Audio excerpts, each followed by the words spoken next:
ਜੀ ਸਾਰੇ ਦੋਸਤਾਂ ਨੂੰ ਜੀ ਆਇਆਂ ਨੂੰ ਹਿਸਟਰੀ ਲੈਕਚਰ ਸੀਰੀਜ਼ ਦੇ ਵਿੱਚ ਲੈਲਪੁਰ ਯੰਗ ਹਿਸਟੋਰੀਅਨ ਵੱਲੋਂ ਹਿਸਟਰੀ ਲੈਕਚਰ ਸੀਰੀਜ਼ ਦੇ ਜਿਹੜੇ ਲੈਕਚਰ ਚੱਲ ਰਹੇ ਨੇ। ਅੱਜ ਉਸ ਲੈਕਚਰ ਸੀਰੀਜ਼ ਦਾ 40ਵਾਂ ਲੈਕਚਰ ਹੈ। 40 ਲੈਕਚਰ ਸਾਡੇ ਅੱਜ ਦੇ ਲੈਕਚਰ ਨੂੰ ਮਿਲਾ ਕੇ ਪੂਰੇ ਹੋ ਜਾਣਗੇ। ਜਿਹੜੇ ਦੋਸਤ ਮੈਨੂੰ ਵੇਖ ਰਹੇ ਨੇ ਉਹਨਾਂ ਅੱਗੇ ਰਿਕੁਐਸਟ, ਉਹਨਾਂ ਨੂੰ ਬੇਨਤੀ, ਉਹਨਾਂ ਨੂੰ ਦਰਖਾਸਤ ਹੈ ਕਿ ਪਲੀਜ਼ ਤੁਸੀਂ ਸ਼ੇਅਰ ਕਰ ਦਿਓ ਤਾਂ ਕਿ ਬਾਕੀ ਜਿਹੜੇ ਦੋਸਤ ਨੇ ਉਹ ਵੀ ਆ ਜਾਣ। ਸਾਡਾ ਟਾਈਮ 9 ਵਜੇ ਦਾ ਪਾਕਿਸਤਾਨ ਟਾਈਮ ਦੇ ਮੁਤਾਬਕ ਹੁੰਦਾ ਹੈ। ਅਸੀਂ ਉਸ ਟਾਈਮ ਤੇ ਪੂਰੇ ਤੇ ਹਾਜ਼ਰ ਹੁੰਦੇ ਹਾਂ। ਇਹਦੇ ਨਾਲ 9:30 ਜਿਹੜਾ ਟਾਈਮ ਹੈ ਉਹ ਪੰਜਾਬ, ਇੰਡੀਅਨ ਪੰਜਾਬ ਵਾਲੀ ਸਾਈਡ ਤੇ ਹੁੰਦਾ ਹੈ, ਔਰ ਇਸੇ ਤਰ੍ਹਾਂ ਹੀ ਬਾਕੀ ਰੀਜਨਸ ਦੇ ਵਿੱਚ। ਸੋ ਸਾਰੇ ਦੋਸਤ ਜਿਹੜੇ ਨੇ ਉਹ ਅਗਰ ਆ ਜਾਣ ਤੇ ਫਿਰ ਅਸੀਂ ਇਹਦਾ ਬਕਾਇਦਾ ਜਿਹੜਾ ਨਾ ਉਹਨੂੰ ਸ਼ੁਰੂ ਕਰ ਸਕਾਂਗੇ। ਅੱਜ ਸਾਡੇ ਬਹੁਤ ਸਾਰੇ ਡਿਫਰੈਂਟ ਟੌਪਿਕਸ ਦੇ ਨਾਲ ਅਸੀਂ ਇਸ ਹਿਸਟਰੀ ਲੈਕਚਰ ਸੀਰੀਜ਼ ਨੂੰ ਚਲਾ ਰਹੇ ਹਾਂ। ਬਹੁਤ ਅਹਿਮ ਔਰ ਇੰਪੋਰਟੈਂਟ ਟੌਪਿਕ ਜਿਨ੍ਹਾਂ ਦੇ ਉੱਪਰ ਕੰਮ ਅਜੇ ਬਹੁਤ ਘੱਟ ਹੈ ਲੇਕਿਨ ਉਹਨਾਂ ਦੇ ਬੜੀ ਲੋੜ, ਉਹਨਾਂ ਨੂੰ ਲੈ ਕੇ ਲੈਕਚਰ ਸੀਰੀਜ਼ ਨੂੰ ਚਲਾ ਰਹੇ ਹਾਂ। ਤੇ ਅੱਜ ਦਾ ਜਿਹੜਾ ਟੌਪਿਕ ਹੈ, ਤੁਸੀਂ ਸਾਰਿਆਂ ਜਿਸ ਤਰ੍ਹਾਂ ਪੜ੍ਹਿਆ ਪੋਸਟਰ ਦੇ ਹਵਾਲੇ ਨਾਲ ਬਹੁਤ ਐਕਸਾਈਟਮੈਂਟ ਸੀ। ਬਾਰ-ਬਾਰ ਦੋਸਤਾਂ ਦੇ ਮੈਸੇजेस ਔਰ ਬਹੁਤ ਜ਼ਿਆਦਾ ਸ਼ੇਅਰ ਹੋਇਆ ਸਾਡਾ ਪੋਸਟਰ, ਔਰ ਦੋਸਤਾਂ ਦੀ ਜਿਹੜਾ ਹੈ ਸਾਡੇ ਸਕਾਲਰ ਨੂੰ ਸੁਣਨ ਵਾਸਤੇ ਬਹੁਤ ਜ਼ਿਆਦਾ ਉਹਨਾਂ ਨੇ ਮੈਸੇजेस ਵਗੈਰਾ ਵੀ ਆਏ। ਸੋ ਅਸੀਂ ਅੱਜ ਬਹੁਤ ਖੁਸ਼ ਹਾਂ ਕਿ ਅੱਜ ਸਾਡੇ ਨਾਲ ਸਾਡੇ ਬਹੁਤ senior scholar professor doctor Pishaura Singh ji ਨੇ ਅੱਜ ਸਾਡੇ ਨਾਲ। ਮੈਂ ਉਹਨਾਂ ਦਾ ਤਾਰਫ ਜਿਹੜਾ ਹੈ ਉਹ ਇੱਕ ਰਸਮੀ, ਇੱਕ ਫਾਰਮਲ ਅਸੀਂ ਜਿਹੜੀ ਰੱਖੀ ਗੱਲਬਾਤ ਉਹ, ਲੇਕਿਨ ਅਗਰ ਅਸੀਂ ਗੱਲ ਕਰੀਏ ਉਹਨਾਂ ਨੂੰ ਤੇ ਉਹ ਸਾਡੇ ਪੰਜਾਬ ਹੋਏ, ਈਸਟ ਪੰਜਾਬ ਹੋਏ ਜਾਂ ਵੈਸਟ ਪੰਜਾਬ ਹੋਏ, ਉੱਥੇ ਇੱਕ ਵੱਡੀ ਤਾਦਾਦ ਹਿਸਟੋਰੀਅਨਸ ਦੀ, ਸਿੱਖ ਸਟੱਡੀਜ਼ ਦੇ ਨਾਲ ਜੁੜੇ ਹੋਏ ਲੋਕਾਂ ਦੀ, ਜਾਂ ਪੰਜਾਬ ਦੇ ਮੁਖਤਲਿਫ ਹਿੱਸਿਆਂ ਤੇ ਕੰਮ ਕਰਨ ਵਾਲੇ ਲੋਕਾਂ ਦੀ ਬਹੁਤ ਜ਼ਿਆਦਾ ਉਹਨਾਂ ਦੇ ਵਿੱਚ ਨਾਮ ਹੈ ਸਰ ਦਾ। ਸੋ ਮੈਂ ਇੱਕ ਰਸਮੀ ਜਿਹੜੀ ਹੈ ਨਾ ਤਾਰਫ ਮੈਂ ਜ਼ਰੂਰ ਕਰਵਾਉਣਾ ਚਾਹਾਂਗਾ ਕਿ professor Pishaura Singh ji, distinguished professor Dr.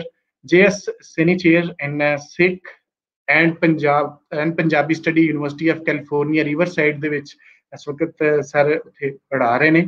ਔਰ ਇਹ ਬਹੁਤ ਹੀ ਵਧੀਆ, ਬਹੁਤ ਵੱਡਾ ਕੰਮ ਜਿਹੜਾ ਹੈ ਸਿੱਖ ਸਟੱਡੀਜ਼ ਦੇ ਹਵਾਲੇ, ਸਿੱਖ ਟ੍ਰੈਡੀਸ਼ਨਸ ਹੋਣ ਔਰ ਇਹਨਾਂ ਦੇ ਹਵਾਲੇ ਸਿੱਖ ਸਟੱਡੀਜ਼ ਦੇ ਨਾਲ ਪੂਰਾ ਦਾ ਪੂਰਾ ਕੰਮ ਜਿਹੜਾ ਹੈ ਉਹ ਸਰ ਦੇ ਕ੍ਰੈਡਿਟ ਤੇ ਹੈ। ਔਰ ਜੇ ਇਹਨਾਂ ਦੀਆਂ ਕਿਤਾਬਾਂ ਦੀ ਅਸੀਂ ਜਾਂ ਪਬਲੀਕੇਸ਼ਨਸ ਦੀ ਅਸੀਂ ਗੱਲ ਕਰੀਏ ਤੇ ਸਾਡੇ ਹੁਣ ਤੱਕ 4 ਮੋਨੋਗ੍ਰਾਫਸ ਜਿਹੜੇ ਨੇ ਉਹ ਆਕਸਫੋਰਡ ਯੂਨੀਵਰਸਿਟੀ ਪ੍ਰੈਸ ਤੋਂ ਆ ਚੁੱਕੇ ਨੇ। ਇਹਨਾਂ ਦੇ ਵਿੱਚ ਸਭ ਤੋਂ ਇੱਕ ਜਿਹੜਾ ਬੈਸਟ ਸੈਲਰ ਲਿਸਟ ਇੰਡੀਆ ਦੇ ਵਿੱਚ ਗਿਆ ਉਹ life and work of Guru Arjan Dev ji 2006 ਵਿੱਚ ਹੋਇਆ। ਇਸ ਤੋਂ ਵੱਖ ਆਪ ਐਡੀਟਰ ਔਰ ਕੋ ਐਡੀਟਰ ਨੇ 9 ਵੋਲੀਅਮ ਜਿਹੜੇ include Oxford handbook of Sikh studies 2014।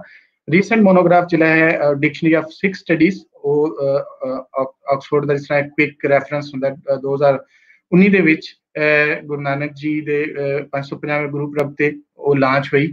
ਔਰ ਇਸ ਤੋਂ ਵੱਖ ਇਹਨਾਂ ਦੇ ਜਿਹੜੇ ਸਿੱਖ ਸਟੱਡੀਜ਼ ਦੇ ਹਵਾਲੇ ਨਾਲ ਕੰਮ ਹੈ ਉਹ ਅਸੀਂ ਇੱਕ ਪੂਰਾ ਪੈਰਾਗ੍ਰਾਫ, ਇੱਕ ਬਾਇਓ ਨੋਟ ਬਣਾ ਕੇ ਫੇਸਬੁੱਕ ਤੇ ਲਾ ਦਿੱਤਾ ਸੀ, ਦੋਸਤਾਂ ਨੂੰ ਪੜ੍ਹ ਲੈਣਗੇ। ਔਰ ਜਦੋਂ ਅਸੀਂ ਇਹਨਾਂ ਦੇ ਨਾਲ ਗੱਲਬਾਤ ਆਪਣੀ ਸਾਂਝੀ ਕਰਾਂਗੇ ਉਹਦੇ ਵਿੱਚ ਵੀ ਸਰ ਦੇ ਕੋਲੋਂ ਬਹੁਤ ਸਾਰੀਆਂ ਗੱਲਾਂ ਸਾਨੂੰ ਸਮਝਣ ਨੂੰ ਮਿਲਣਗੀਆਂ। ਤੇ ਮੈਂ ਹੁਣ ਉਹਨਾਂ ਨੂੰ ਰਿਕੁਐਸਟ ਕਰਾਂਗਾ ਕਿ ਉਹ ਜਿਹੜਾ ਹੈ ਸਾਡੇ ਨਾਲ ਸਟੂਡੀਓ 'ਚ ਮੌਜੂਦ ਨੇ ਕਿ ਮੈਂ ਉਹਨਾਂ ਨੂੰ ਲਾਈਵ ਲੈ ਕੇ ਆਵਾਂ। ਜੀ ਸਰ, ਜੀ ਆਇਆਂ ਨੂੰ ਲਾਇਲਪੁਰ ਯੰਗ ਹਿਸਟੋਰੀਅਨ 'ਚ, ਸਾਡੇ ਲਾਇਲਪੁਰ ਸ਼ਹਿਰ 'ਚ ਤੁਹਾਨੂੰ ਜੀ ਆਇਆਂ ਨੂੰ ਆਉਂਦੇ ਆ ਸਰ। ਸਤਿ ਸ੍ਰੀ ਅਕਾਲ ਜੀ ਆਇਆਂ ਨੂੰ, ਥੈਂਕ ਯੂ ਸੋ ਮਚ। ਸਭ ਤੋਂ ਪਹਿਲਾਂ ਮੈਂ ਸਾਰਿਆਂ ਨੂੰ ਸਤਿ ਸ੍ਰੀ ਅਕਾਲ, ਆਦਾਬ, ਪ੍ਰਣਾਮ ਤੇ ਤੌਹੀਦ ਅਹਿਮਦ ਚੱਠਾ ਤੇ ਖੋਲਾ ਚੀਮਾ ਜੀ ਦਾ ਤੇ ਉਹਨਾਂ ਦੇ ਜਿਤਨੇ ਵੀ ਸਹਿਯੋਗੀ ਨੇ ਇਸ ਪ੍ਰੋਜੈਕਟ ਦੇ ਵਿੱਚ, ਮੈਂ ਉਹਨਾਂ ਸਾਰਿਆਂ ਨੂੰ ਹਾਰਦਿਕ ਵਧਾਈ ਦਿੰਦਾ, ਕਿਉਂਕਿ ਇਹ ਜਿਹੜਾ ਤੁਸੀਂ ਕੰਮ ਕਰ ਰਹੇ ਹੋ ਇਹ ਬੜਾ ਇੱਕ ਰੈਵੋਲਿਊਸ਼ਨਰੀ ਸਟੈਪ ਹੈ ਜਿਹੜਾ ਤੁਸੀਂ ਚੁੱਕਿਆ ਕਿ ਇੰਟਲੈਕਚੁਅਲ ਡਿਸਕੋਰਸ ਨੂੰ ਸਾਰੇ ਸੰਸਾਰ ਦੇ ਵਿੱਚ ਗਲੋਬਲ ਲੈਵਲ ਦੇ ਉੱਤੇ ਪਹੁੰਚਾਉਣਾ। ਤੇ ਇਹਦੇ ਵਾਸਤੇ ਤੁਸੀਂ ਬਹੁਤ ਵੱਡੀ ਹਾਰਦਿਕ ਧੰਨਵਾਦ ਦੇ ਵੀ ਪਾਤਰ ਹੋ, ਵਧਾਈ ਦੇ ਵੀ ਪਾਤਰ ਹੋ।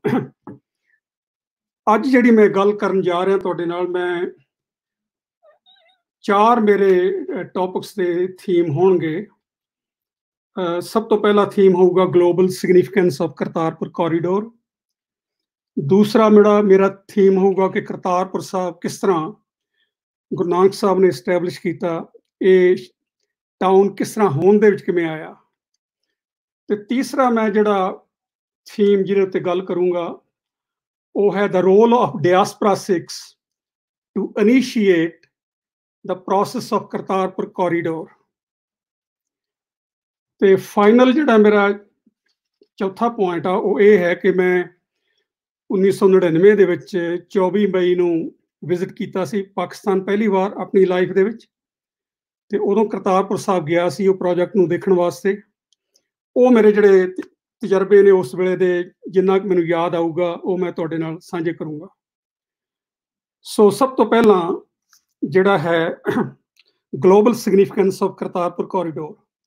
ਇੱਕ ਮੈਂ ਤੁਹਾਨੂੰ ਬੇਨਤੀ ਕਰਾਂ ਕਿ ਜਦੋਂ ਮੈਂ ਕੋਈ ਓਰੀਜਨਲ ਕੋਟੇਸ਼ਨਸ ਇੰਗਲਿਸ਼ ਦੇ ਵਿੱਚ ਤੁਹਾਡੇ ਨਾਲ ਸਾਂਝੀਆਂ ਕਰ ਰਿਹਾ ਤਾਂ ਉਸ ਵੇਲੇ ਇੰਗਲਿਸ਼ ਦੇ ਵਿੱਚ ਬੋਲਣਾ ਪੈਣਾ, ਸੋ ਮੈਨੂੰ ਖਿਮਾ ਕਰ ਦੇਣਾ। ਪਰ ਇਹ ਜ਼ਰੂਰੀ ਹੈ ਕਿ ਅਸੀਂ ਜਿਹੜੀ ਓਰੀਜਨੈਲਿਟੀ ਹੈ ਉਹਨੂੰ ਮੇਨਟੇਨ ਰੱਖੀਏ, ਕਾਇਮ ਰੱਖੀਏ। ਇਹ ਕਰਤਾਰਪੁਰ ਕੋਰੀਡੋਰ ਦੇ ਬਾਰੇ ਅਸੀਂ ਸਾਰਿਆਂ ਨੇ ਮੀਡੀਆ ਦੇ ਵਿੱਚ, ਹੋਰ ਸਾਰੇ ਸਾਨੂੰ ਪਤਾ ਕਿਸ ਤਰ੍ਹਾਂ ਇਹ ਪ੍ਰੋਜੈਕਟ ਹੋਣ ਦੇ ਵਿੱਚ ਆਇਆ। ਪਿਛਲੇ ਸਾਲ Kamran Yusuf stated last year that the initiative of Kartarpur corridor was in line with Islamic principles that advocate respect for all religions and Pakistan's policy of promoting interfaith harmony and religious tolerance. This is basically the official narrative in Pakistan.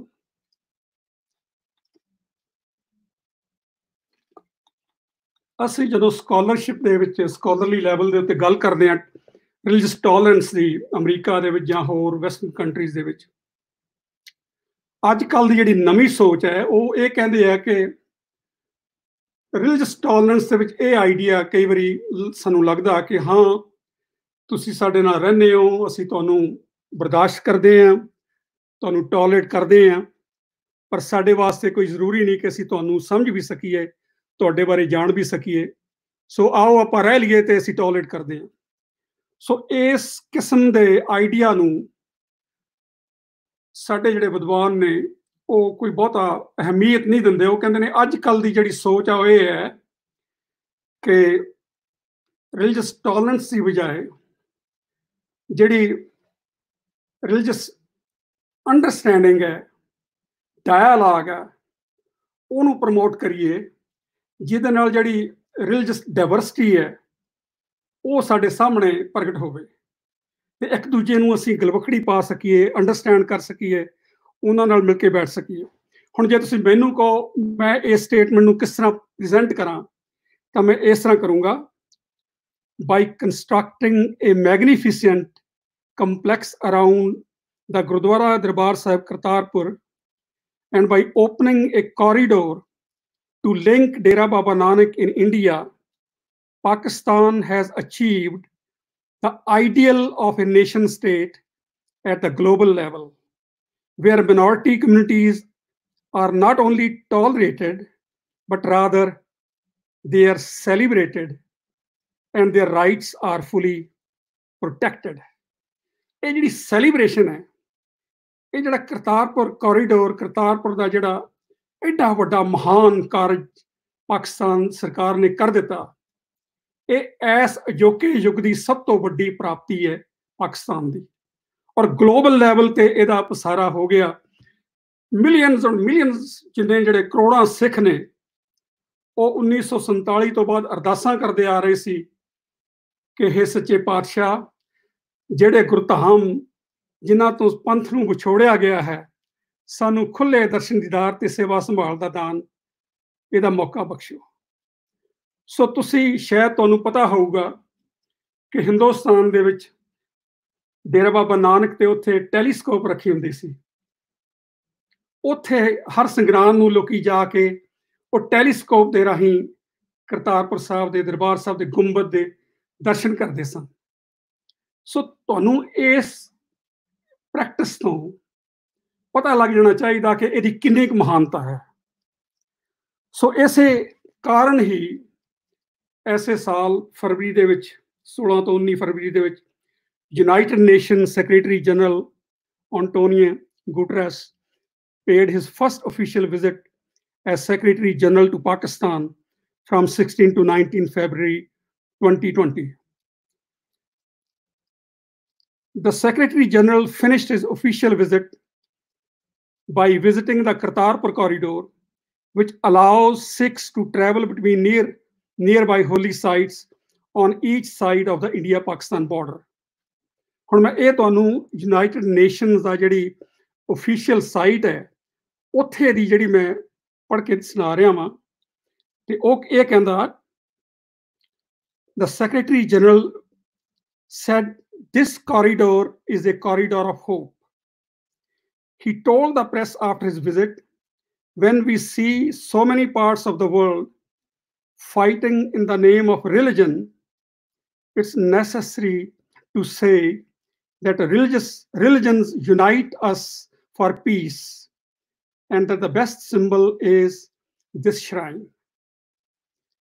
He continues, this is the best symbol that we can give for a world in peace and for a world in which there is mutual respect and there is the acceptance of what is different, recognizing that diversity is a blessing. It is a richness, not a threat. यही कारण है कि ਅੱਜ ਅਸੀਂ ਬੜੇ ਫਖਰ ਦੇ ਨਾਲ ਮਾਣ ਦੇ ਨਾਲ ਕਹਿ ਰਹੇ ਹਾਂ ਕਿ ਅਸੀਂ ਸੈਲੀਬ੍ਰੇਟ ਕਰ ਰਹੇ ਹਾਂ ਕਰਤਾਰਪੁਰ ਕੋਰੀਡੋਰ ਨੂੰ, ਕਰਤਾਰਪੁਰ ਦਰਬਾਰ ਸਾਹਿਬ ਨੂੰ, ਔਰ ਇਹ ਪਾਕਿਸਤਾਨ ਦੀ ਸਭ ਤੋਂ ਵੱਡੀ ਦੇਣ ਹੈ ਸਿੱਖ ਕੌਮ ਨੂੰ ਨਹੀਂ, ਸਾਰੇ ਸੰਸਾਰ ਨੂੰ, ਸਾਰੇ ਵਰਲਡ ਨੂੰ।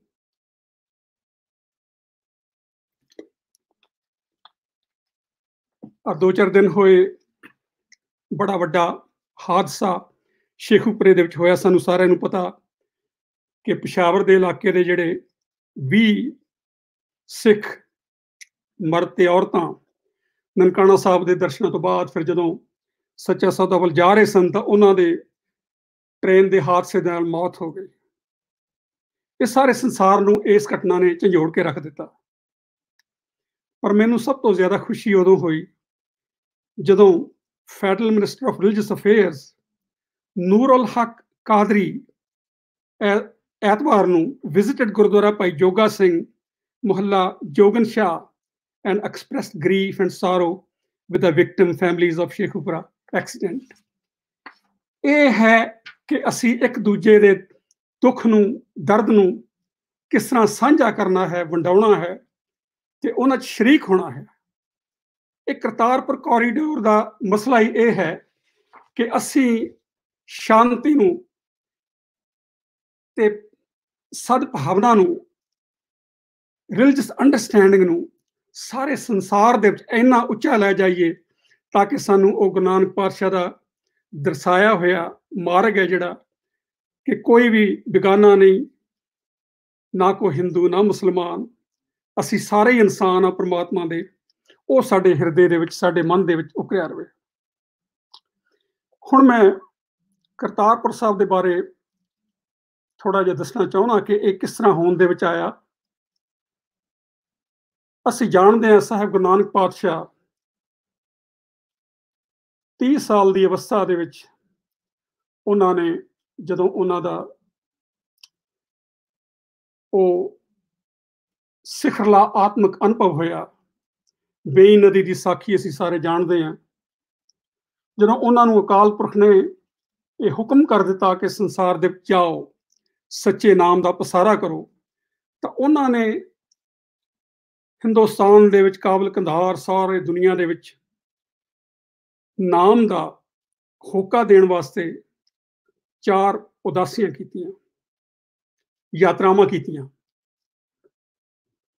ਉਹ ਥਾਂ ਥਾਂ ਤੇ ਗਏ, ਹਿੰਦੂ ਤੀਰਥਾਂ ਤੇ ਗਏ, ਨਾਥ ਜੋਗੀਆਂ ਦੇ ਮੱਠਾਂ ਤੇ ਗਏ, ਬੁੱਧ ਧਰਮ ਦੇ ਜਿਹੜੇ ਮੰਦਰ ਸਨ ਉੱਥੇ ਗਏ, ਜੈਨ ਕੇਂਦਰਾਂ ਤੇ ਗਏ, ਸੂਫੀ ਜਿਹੜੇ ਸ਼ੇਖ ਸੀ ਪਾਕਪਟਨ ਗਏ, ਜਿੱਥੇ ਜਿੱਥੇ ਵੀ ਧਾਰਮਿਕ ਕੇਂਦਰ ਸੀ ਉਹਨਾਂ ਨੇ ਸਾਰੇ ਹਿੰਦੁਸਤਾਨ ਦੇ ਵਿੱਚ, ਅਫਗਾਨਿਸਤਾਨ ਦੇ ਵਿੱਚ ਦੌਰਾ ਕਰਕੇ ਵੇਖਿਆ। ਆਪਣੇ ਸਮੇਂ ਦੇ ਸਾਰੇ ਧਾਰਮਿਕ ਹਾਲਾਤਾਂ ਨੂੰ, ਸਮਾਜਿਕ, ਰਾਜਨੀਤਿਕ, ਬਾਬਰ ਦੇ ਹਮਲੇ ਨੂੰ ਦੇਖਿਆ, ਸਾਰਾ ਕੁਛ ਨੂੰ ਦੇਖਿਆ।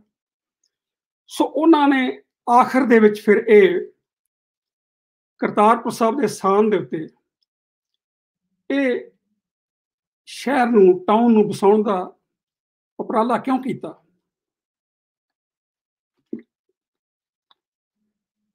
ਜਨਮ ਸਾਖੀਕਾਰ ਇਹ ਕਹਿੰਦੇ ਨੇ ਕਿ 12 ਸਾਲ ਦੀ ਉਦਾਸੀ ਤੋਂ ਬਾਅਦ ਗੁਰੂ ਨਾਨਕ ਸਾਹਿਬ ਵਾਪਸ ਆਏ, ਤਲਵੰਡੀ ਆਏ, ਤੇ ਫਿਰ ਇੱਥੇ ਕਰਤਾਰਪੁਰ ਦੇ ਇਲਾਕੇ ਦੇ ਵਿੱਚ, ਜਿੱਥੇ ਕਰਤਾਰਪੁਰ ਹੈ ਹੁਣ, ਉੱਥੇ ਇੱਕ ਖੂਹ ਦੇ ਮੌਣ ਦੇ ਉੱਤੇ ਉੱਥੇ ਬੈਠ ਗਏ।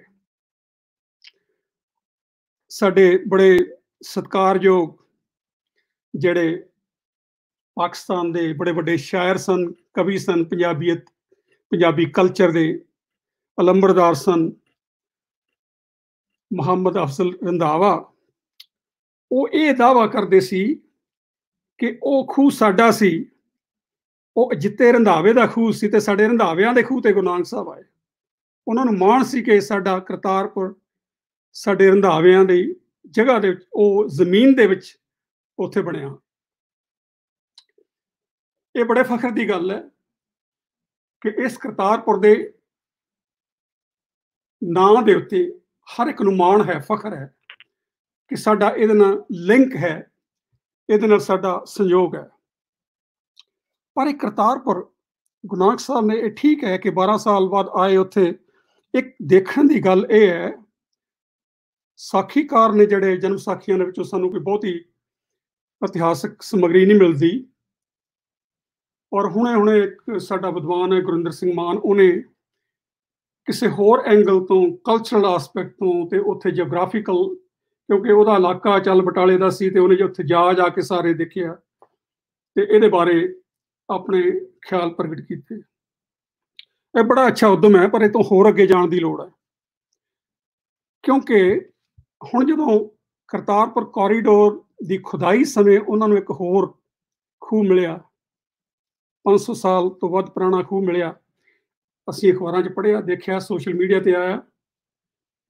ਇੱਥੋਂ ਇਹ ਲੱਗਦਾ ਕਿ ਇਹ ਬੜਾ ਵੱਡਾ ਐਗਰੀਕਲਚਰ ਕੇਂਦਰ ਬਣ ਗਿਆ ਸੀ, ਜਿੱਥੇ ਆਮ ਲੋਕਾਂ, ਜਿੱਥੇ ਖੇਤੀ ਕਰਦੇ ਸੀ, ਇਕੱਠੇ ਰਹਿੰਦੇ ਸੀ। ਉਹ ਇੱਕ ਕਮਿਊਨਲ ਸੈਟਿੰਗ ਦੇ ਵਿੱਚ ਉੱਥੇ ਕਰਤਾਰਪੁਰ ਦੀ ਵਸੋਂ ਹੋਈ।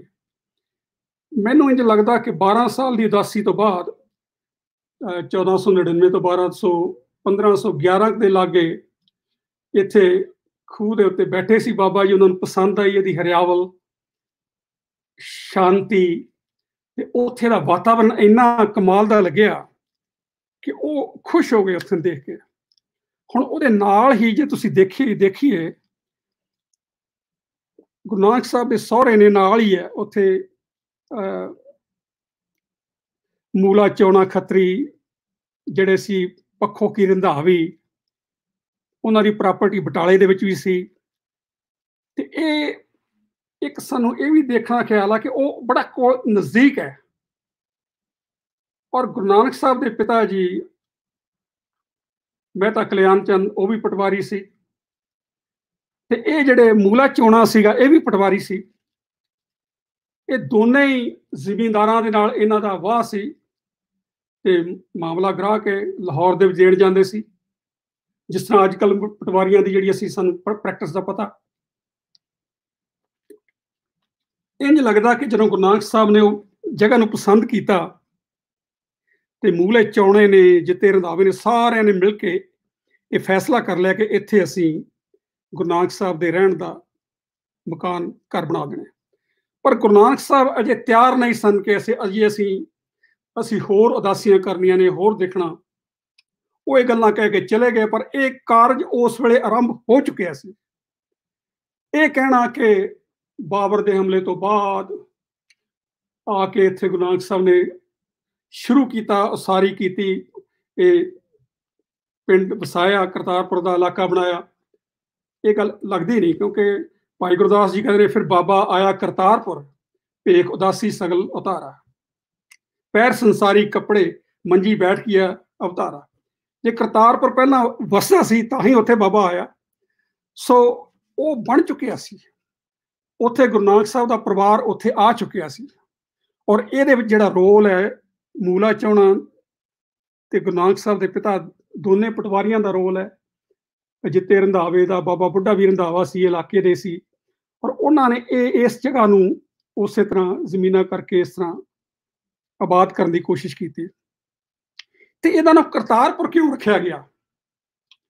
ਇਹਦੇ ਚ ਬੜੀ ਵੱਡੀ ਰਮਜ਼ ਹੈ, ਕਿਉਂਕਿ ਜਿੰਨੇ ਭਗਤੀ ਲਹਿਰ ਦੇ ਮਹਾਨ ਚਿੰਤਕ ਹੋਏ ਨੇ, ਭਗਤ ਹੋਏ ਨੇ, ਭਗਤ ਰਵਿਦਾਸ ਜੀ, ਉਹਦਾ ਜ਼ਿਕਰ ਹੈ, ਉਹਨਾਂ ਦਾ ਸ਼ਬਦ ਹੈ ਇੱਕ, ਬੇਗਮਪੁਰਾ ਸ਼ਹਿਰ ਕੋ ਨਾਉ, ਦੁਖ ਅੰਦੋ ਨਾਹੀ ਤੇ ਥਾਉ, ਨਾ ਤਸਵੀਸ ਖਰਾਜ ਨਾ ਮਾਲ, ਖੌਫ ਨਾ ਖਤਾ ਨਾ ਤਰਸ ਜਵਾਲ।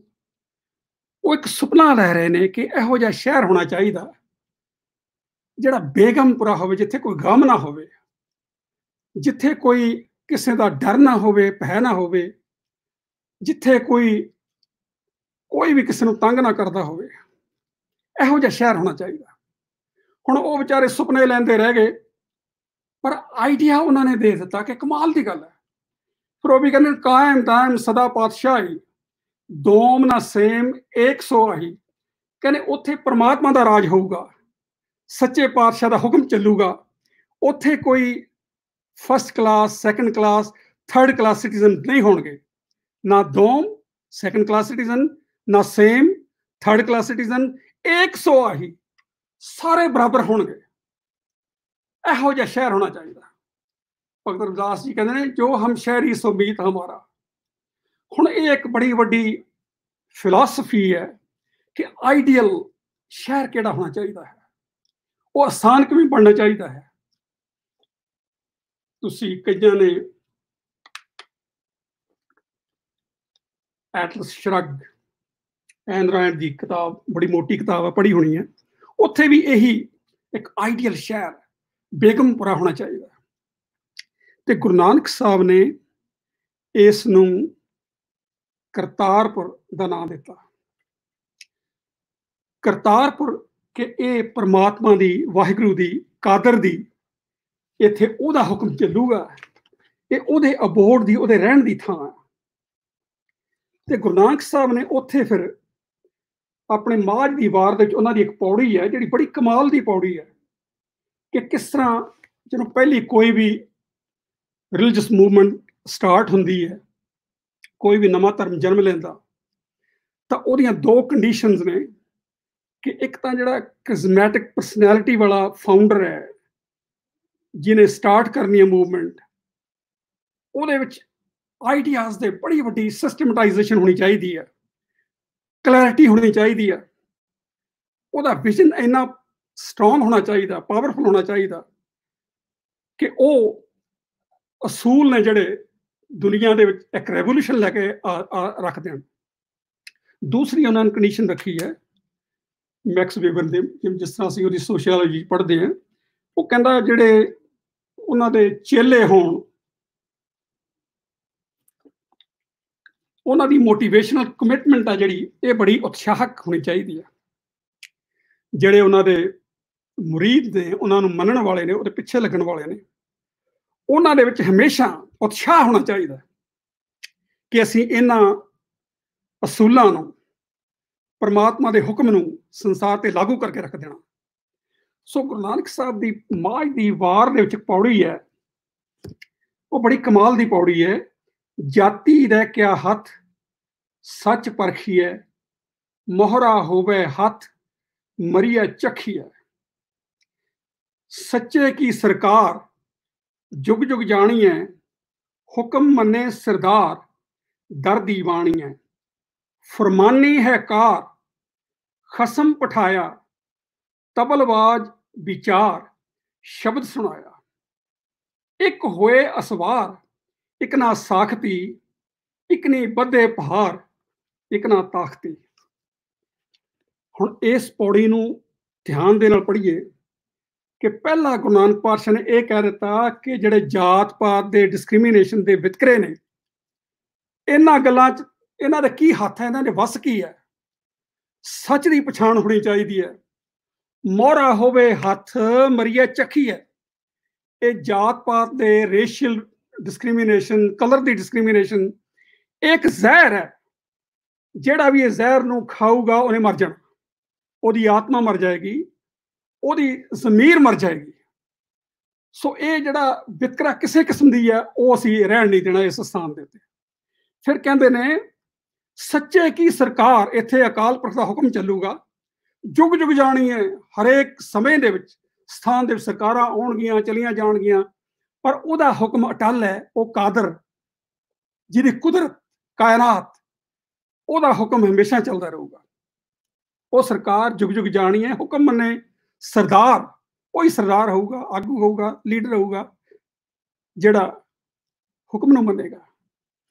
ਫਿਰ ਕਹਿੰਦੇ ਨੇ ਕਿ ਮੇਰੀ ਇਹ ਗੱਲ ਮੈਨੂੰ ਪ੍ਰਮਾਤਮਾ ਨੇ, ਖਸਮ ਨੇ ਪਠਾਇਆ, ਤੇ ਮੈਂ ਤਬਲਬਾਜ਼ ਬਣ ਕੇ, ਢਾਡੀ ਬਣ ਕੇ ਉਹ ਸ਼ਬਦ ਦਾ, ਬਾਣੀ ਦਾ, ਨਾਮ ਦਾ ਹੋਕਾ ਦੇ ਰਿਹਾ। ਇਹ ਇੱਕ ਸਪਿਰਿਟ ਹੈ ਕ੍ਰਿਜ਼ਮੈਟਿਕ ਪਰਸਨੈਲਿਟੀ ਦੀ। ਤੇ ਫਿਰ ਉਹ ਕਹਿੰਦੇ ਨੇ ਮੇਰੀ ਆਵਾਜ਼ ਨੂੰ ਲੋਕਾਂ ਨੇ ਸੁਣਿਆ, ਔਰ ਜਿਹੜੇ ਮੇਰੇ ਮੰਨਣ ਵਾਲੇ ਨੇ, ਪਿਆਰ ਕਰਨ ਵਾਲੇ ਨੇ, ਕੋਲ ਬੈਠਣ ਵਾਲੇ ਨੇ, ਉਹਨਾਂ ਦੀ ਇਹ ਹਾਲਤ ਹੋ ਗਈ ਹੈ, ਇੱਕ ਹੋਏ ਅਸਵਾਰ ਇੱਕ ਨਾ ਸਾਖਤੀ। ਜਿਸ ਤਰ੍ਹਾਂ ਕੈਵਲੀਅਰ ਦੇ ਉੱਤੇ, ਘੋੜਿਆਂ ਦੇ ਉੱਤੇ ਸ਼ਾਹ ਸਵਾਰ ਹੁੰਦੇ ਨੇ, ਇੱਕਦਮ ਤਿਆਰ, ਹਾਂਜੀ ਦੱਸੋ ਕਿਹੜਾ ਹੁਕਮ ਹੈ, ਅਸੀਂ ਤਿਆਰ ਬਤਿਆਰ, ਜੰਗ ਦੇ ਵਿੱਚ ਸੰਘਰਸ਼ ਕਰਨ ਨੂੰ, ਜੂਝਣ ਵਾਸਤੇ ਤਿਆਰ ਆ। ਉਹ ਕਹਿੰਦੇ ਨੇ ਇੱਕ ਹੋਏ ਅਸਵਾਰ ਇੱਕ ਨਾ ਸਾਖਤੀ। ਉਹਨਾਂ ਨੇ ਦਮੁੱਚੀ ਪਾ ਲਈ ਕਿ ਬਿਲਕੁਲ ਅਸੀਂ ਤਿਆਰ ਹਾਂ ਜੀ। ਇੱਕ ਨਹੀਂ ਬੱਧੇ ਭਾਰ ਇੱਕ ਨਾ ਤਾਕਤੀ। ਕਈਆਂ ਨੇ ਜ਼ਿੰਮੇਵਾਰੀਆਂ ਚੁੱਕ ਲੀਆਂ, ਗਠੜੀਆਂ ਚੁੱਕ ਲੀਆਂ, ਤੇ ਇੱਕਦਮ ਦੌੜਨ ਲੱਗ ਗਏ। ਇੰਨਾ ਉਤਸ਼ਾਹ ਹੋ ਗਿਆ ਉਹਨਾਂ ਦੇ ਵਿੱਚ, ਇੰਨਾ ਉਹਨਾਂ 'ਚ ਮੋਟੀਵੇਸ਼ਨਲ ਕਮਿਟਮੈਂਟ ਹੋ ਗਈ ਕਿ ਉਹਨਾਂ ਨੇ ਉਸ ਕਰਤਾਰਪੁਰ ਦੇ ਸ਼ਹਿਰ ਨੂੰ ਖੜਾ ਕਰਕੇ ਰੱਖ ਦਿੱਤਾ। ਉੱਥੇ ਬਾਬੇ ਦਾ ਬਾਗ ਬਣ ਗਿਆ, ਉੱਥੇ ਸਾਰੀਆਂ ਗੱਲਾਂ ਬਣ ਗਈਆਂ। ਤੇ ਉਹਦੇ ਨਾਲ ਸਭ ਤੋਂ ਪਹਿਲੀ ਜਿਹੜੀ ਮੈਂ ਜਨਮ ਸਾਖੀ ਦੇ ਸ਼ਬਦ ਤੁਹਾਡੇ ਨਾਲ ਸਾਂਝੇ ਕਰਨੇ ਚਾਹੁੰਦਾ, ਤਾਂ ਫਿਰ ਬਾਬਾ ਨਾਨਕ ਕਰਤਾਰਪੁਰ ਆਏ ਟਿਕਿਆ, ਤਾਂ ਇੱਕ ਥੜਾ ਉਸਾਰਿਆ, ਇੱਕ ਤਰੋ ਥੜਿਆਂ ਦੀ ਖੁੜੀ ਉਸਾਰੀ। ਸੂਰਜ ਕੁੰਡ ਦਰ ਰੱਖਿਆ, ਦਰਵਾਜ਼ਾ ਸੂਰਜ ਵਾਲੇ ਪਾਸੇ, ਤਾਂ ਬਾਬੇ ਉਹ ਦਰ ਚਿਣਾਇਆ। ਚਿਣਾਏ ਕਰ ਦੱਖਣ ਕੁੰਡ ਵੱਲ ਦਰ ਰੱਖਿਆ, ਜਿਤਨੇ ਵਿੱਚ ਨਿਮਦਵ ਕਰ ਇੱਕਾ ਆਦਮੀ ਵੜੈ। ਬਾਬੇ ਦੀ ਬੈਠਕ ਇੱਕ ਚੌਂਤੜਾ ਰੋੜਿਆਂ ਦਾ, ਮੰਜੇ ਜਿਤਨਾ, ਉਸੇ ਉੱਪਰ ਇੱਕ ਕੱਖਾਂ ਦਾ ਪੂਲਾ ਵਿਛਾਏ ਛੱਡਿਆ, ਤਿਸ ਉੱਪਰ ਬਾਬਾ ਬੈਠਾ। ਰਬਾਬੀ ਕੀਰਤਨ ਕਰੇ, ਸੰਗਤ ਪਾਸ ਬੈਠੇ, ਜ਼ਿਕਰ ਤੀਕ ਬਾਬਾ ਬੈਠਾ ਰਹੇ, ਤੇ ਚਿਰਤੀਕ ਮਰਦਾਨਾ ਕੀਰਤਨ ਕਰੇ। जब बाबा हूँ करने ते रह, तब मर्दाना आरती सोहला करे, तब आरती सोहला गाम चुके, तब आज्ञा होवे समो बच्चा सिखो एक तरफ होई कर। सो ये करतारपुर दी जिहड़ी अवस्था है उस वेले दी, वो पहले साखीकारां ने दसी है।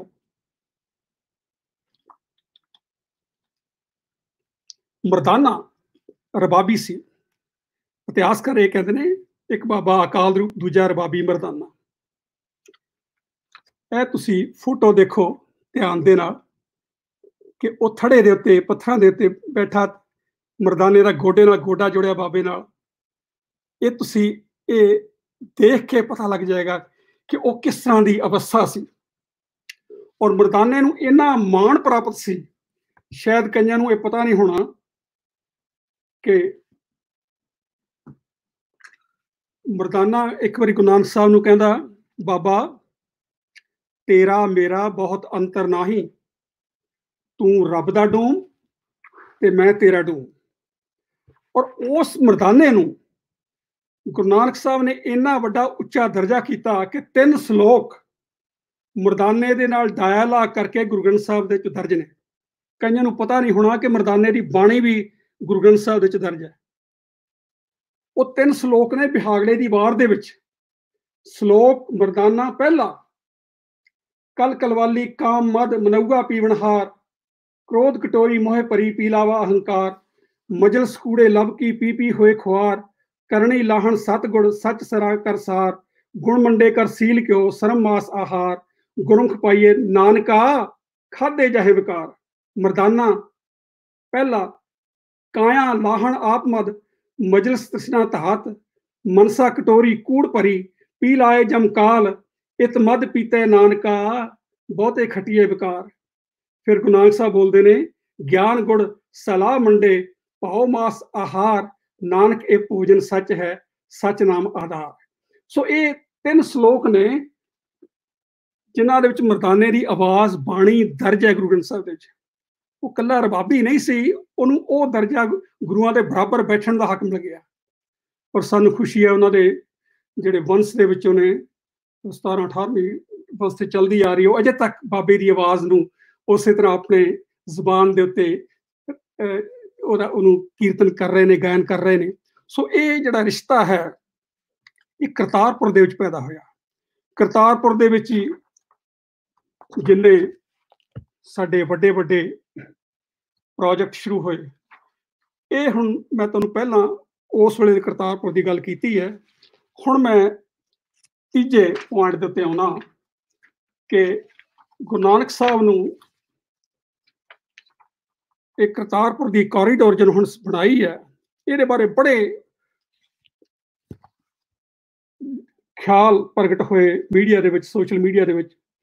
पर इक्को एक अजे तक एकेडमिक आर्टिकल गुरु हरपाल सिंह दा साडे सामने आया।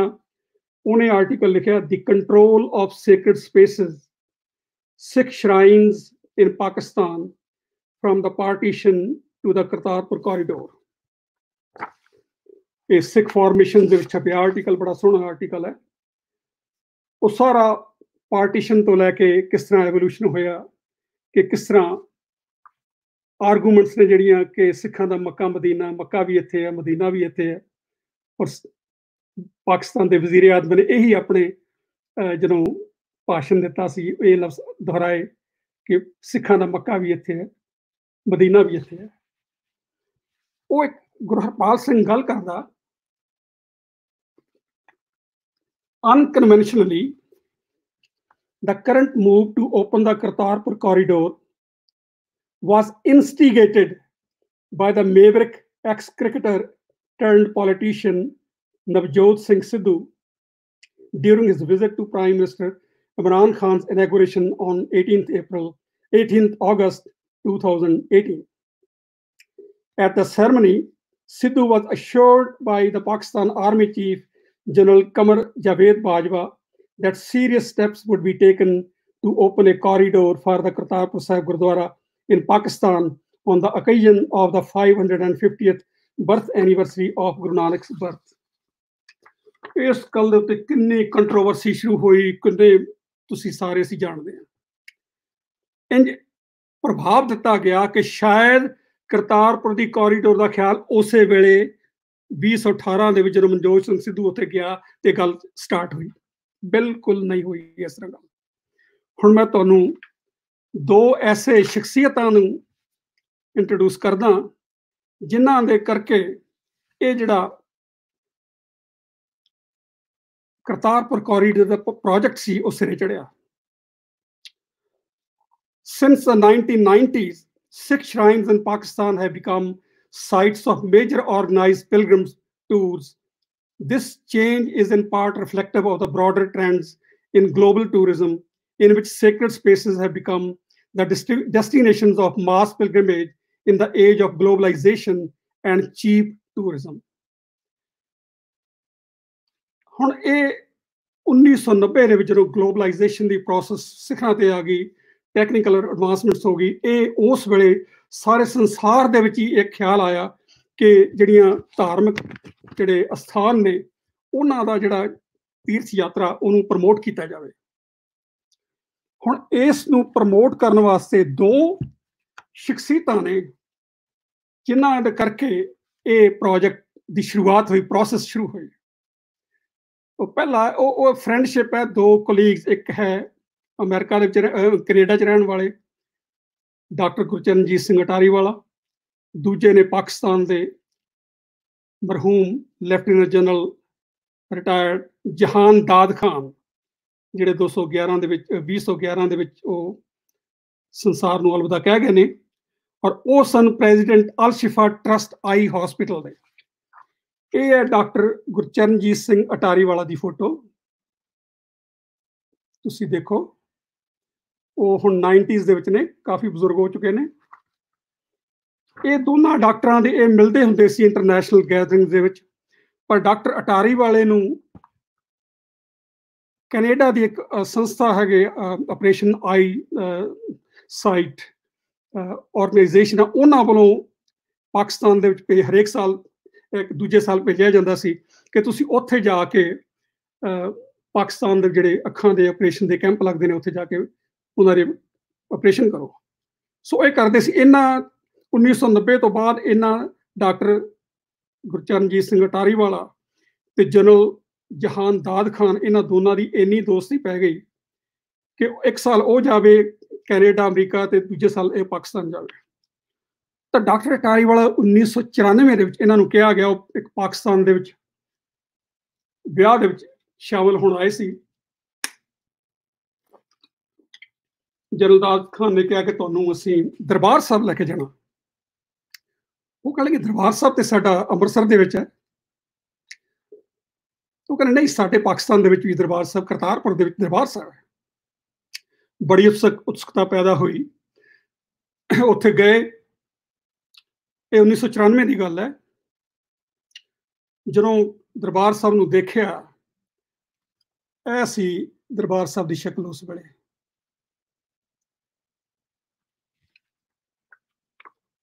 ਇਹ ਸੀ ਰਸਤਾ, ਇਹ ਸੀ ਬਾਬੇ ਦਾ ਖੂਹ ਉਸ ਵੇਲੇ। ਸੋ ਇਹ ਸੀ ਜਿੱਥੇ ਬਾਹਰ ਸਮਾਧੀ ਦੇ ਉੱਤੇ ਰੱਖ ਦਿੱਤਾ ਜਾਂਦਾ ਸੀ।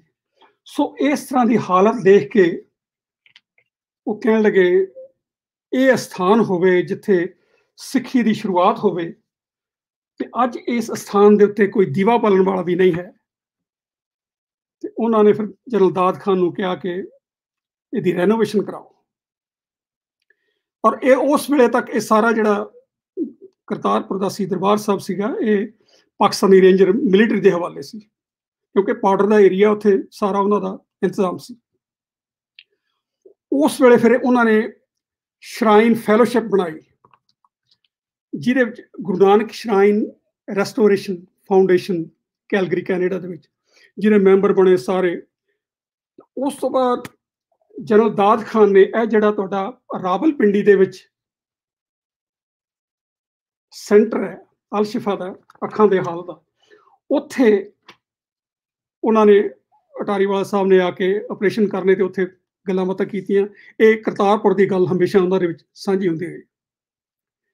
ਤੇ ਉਹਨਾਂ ਨੇ ਫਿਰ ਇਹ ਕਿਹਾ ਕਿ ਇਹ ਇਸ ਸਥਾਨ ਨੂੰ ਬਣਾਓ, ਦੁਬਾਰਾ ਬਣਾਓ। ਡਾਕਟਰ ਅਟਾਰੀ ਵਾਲੇ ਨੂੰ 1995 ਦੇ ਵਿੱਚ ਜਨਰਲ ਜਾਵੇਦ ਦਾਦ ਖਾਨ ਨੇ ਇਹ ਚਿੱਠੀ ਲਿਖੀ। ਮੈਂ ਤੁਹਾਨੂੰ ਦੱਸ ਦਿੰਦਾ ਕਿ 1995 ਦੀ ਚਿੱਠੀ ਹੈ, ਇੱਕ ਕੋਰਸਪੌਂਡ ਜਿਹੜੀ ਉਹਨਾਂ ਦੇ ਵਿੱਚ ਹੋਈ। ਉਹ ਕਹਿਣ ਲੱਗੇ, dear Sardar Sahib, it was really delighted to revive contacts with all my personal friends and patrons of Al Shifa during my recent visit to North America. It was a very rewarding visit, both from the personal as well as Al Shifa point of view. We received very generous donations of about 200,000, and a good amount of awareness about Al Shifa was created as a result of various functions and coverage provided by the local media. Please allow me to express my profound gratitude to you for your major contribution towards the success of this visit.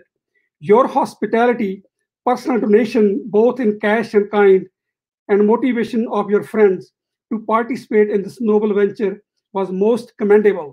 Your reward for all this lies in prayers of patients who will benefit from your help. So ਇਹ ਉਹਨਾਂ ਦਾ ਪਿਆਰ ਸੀ। ਔਰ ਉਹਦੇ ਕਰਕੇ ਫਿਰ general ਦਾਦ Khan ਨੇ ਪਾਕਿਸਤਾਨ ਦੇ ਜਿਹੜੇ ਮਿਨਿਸਟਰ ਸੀਗੇ ਰਾਜਾ ਮੁਹੰਮਦ ਜ਼ਫਰ ਉਲ ਹਕ, ਉਹਨਾਂ ਨੂੰ ਇਹ ਚਿੱਠੀ ਲਿਖੀ। ਕਹਿਣ ਲੱਗੇ, there is a large size Sikh community in Calgary, Canada, which I have been visiting every alternative year since 1990 in connection with mobilization of donations for Al Shifa Trust. During my recent visit to Calgary, the committee leaders had expressed their serious concern about state of maintenance and repairs of their Gurdwara in Narowal. which is one of their very sacred shrines. और ਉਹਦੇ ਅੱਗੇ ਜਾ ਕੇ ਉਹ ਵੀ ਕਹਿੰਦੇ ਕਿ I was also told by these Sikh leaders that they would be prepared to contribute some of the cost of repairs if shortage of funds is the main concern. So ਇਹ ਤੁਹਾਨੂੰ ਮੈਂ ਅਸਲ ਜਿਹੜੀ ਉਹਨਾਂ ਦੀ correspondence ਹੈ ਉਹ ਤੁਹਾਡੇ ਨਾਲ ਸ਼ੇਅਰ ਕਰ ਰਿਹਾ ਹਾਂ। ਉਹ ਮੀਟਿੰਗ ਹੋਈ ਮਿਨਿਸਟਰੀ ਲੈਵਲ ਤੇ ਮੀਟਿੰਗ ਹੋਈ 18 ਅਪ੍ਰੈਲ 1998 ਨੂੰ। Gurdwara ਨਾਰੋਵਾਲ's renovation approved for the promotion of mystic tourism। ਇਹ ਉਹਨਾਂ ਦੇ ਰੈਜ਼ੋਲੂਸ਼ਨ ਦੇ ਵਿੱਚ ਸੀ ਕਿ ਅਸੀਂ ਰਿਲੀਜੀਅਸ ਟੂਰਿਜ਼ਮ ਨੂੰ ਮਿਸਟਿਕ ਟੂਰਿਜ਼ਮ ਨੂੰ ਵਧਾਵਾ ਦੇਣਾ। ਫਿਰ ਜਨਵਰੀ 26 1999 ਨੂੰ 3 ਮਿਨਿਸਟਰੀਜ਼ ਦੇ ਵਿੱਚ ਅਪਰੂਵਲ ਹੋਈ। ਉਹਦੇ ਵਿੱਚ ਫਿਰ ਜਵਾਬ ਦਿੱਤਾ ਜਹਾਨਾਦ ਖਾਨ ਨੇ ਕਿਹਾ ever since my return from Calgary in 1997 I have been pursuing the case of Narowal Gurdwara.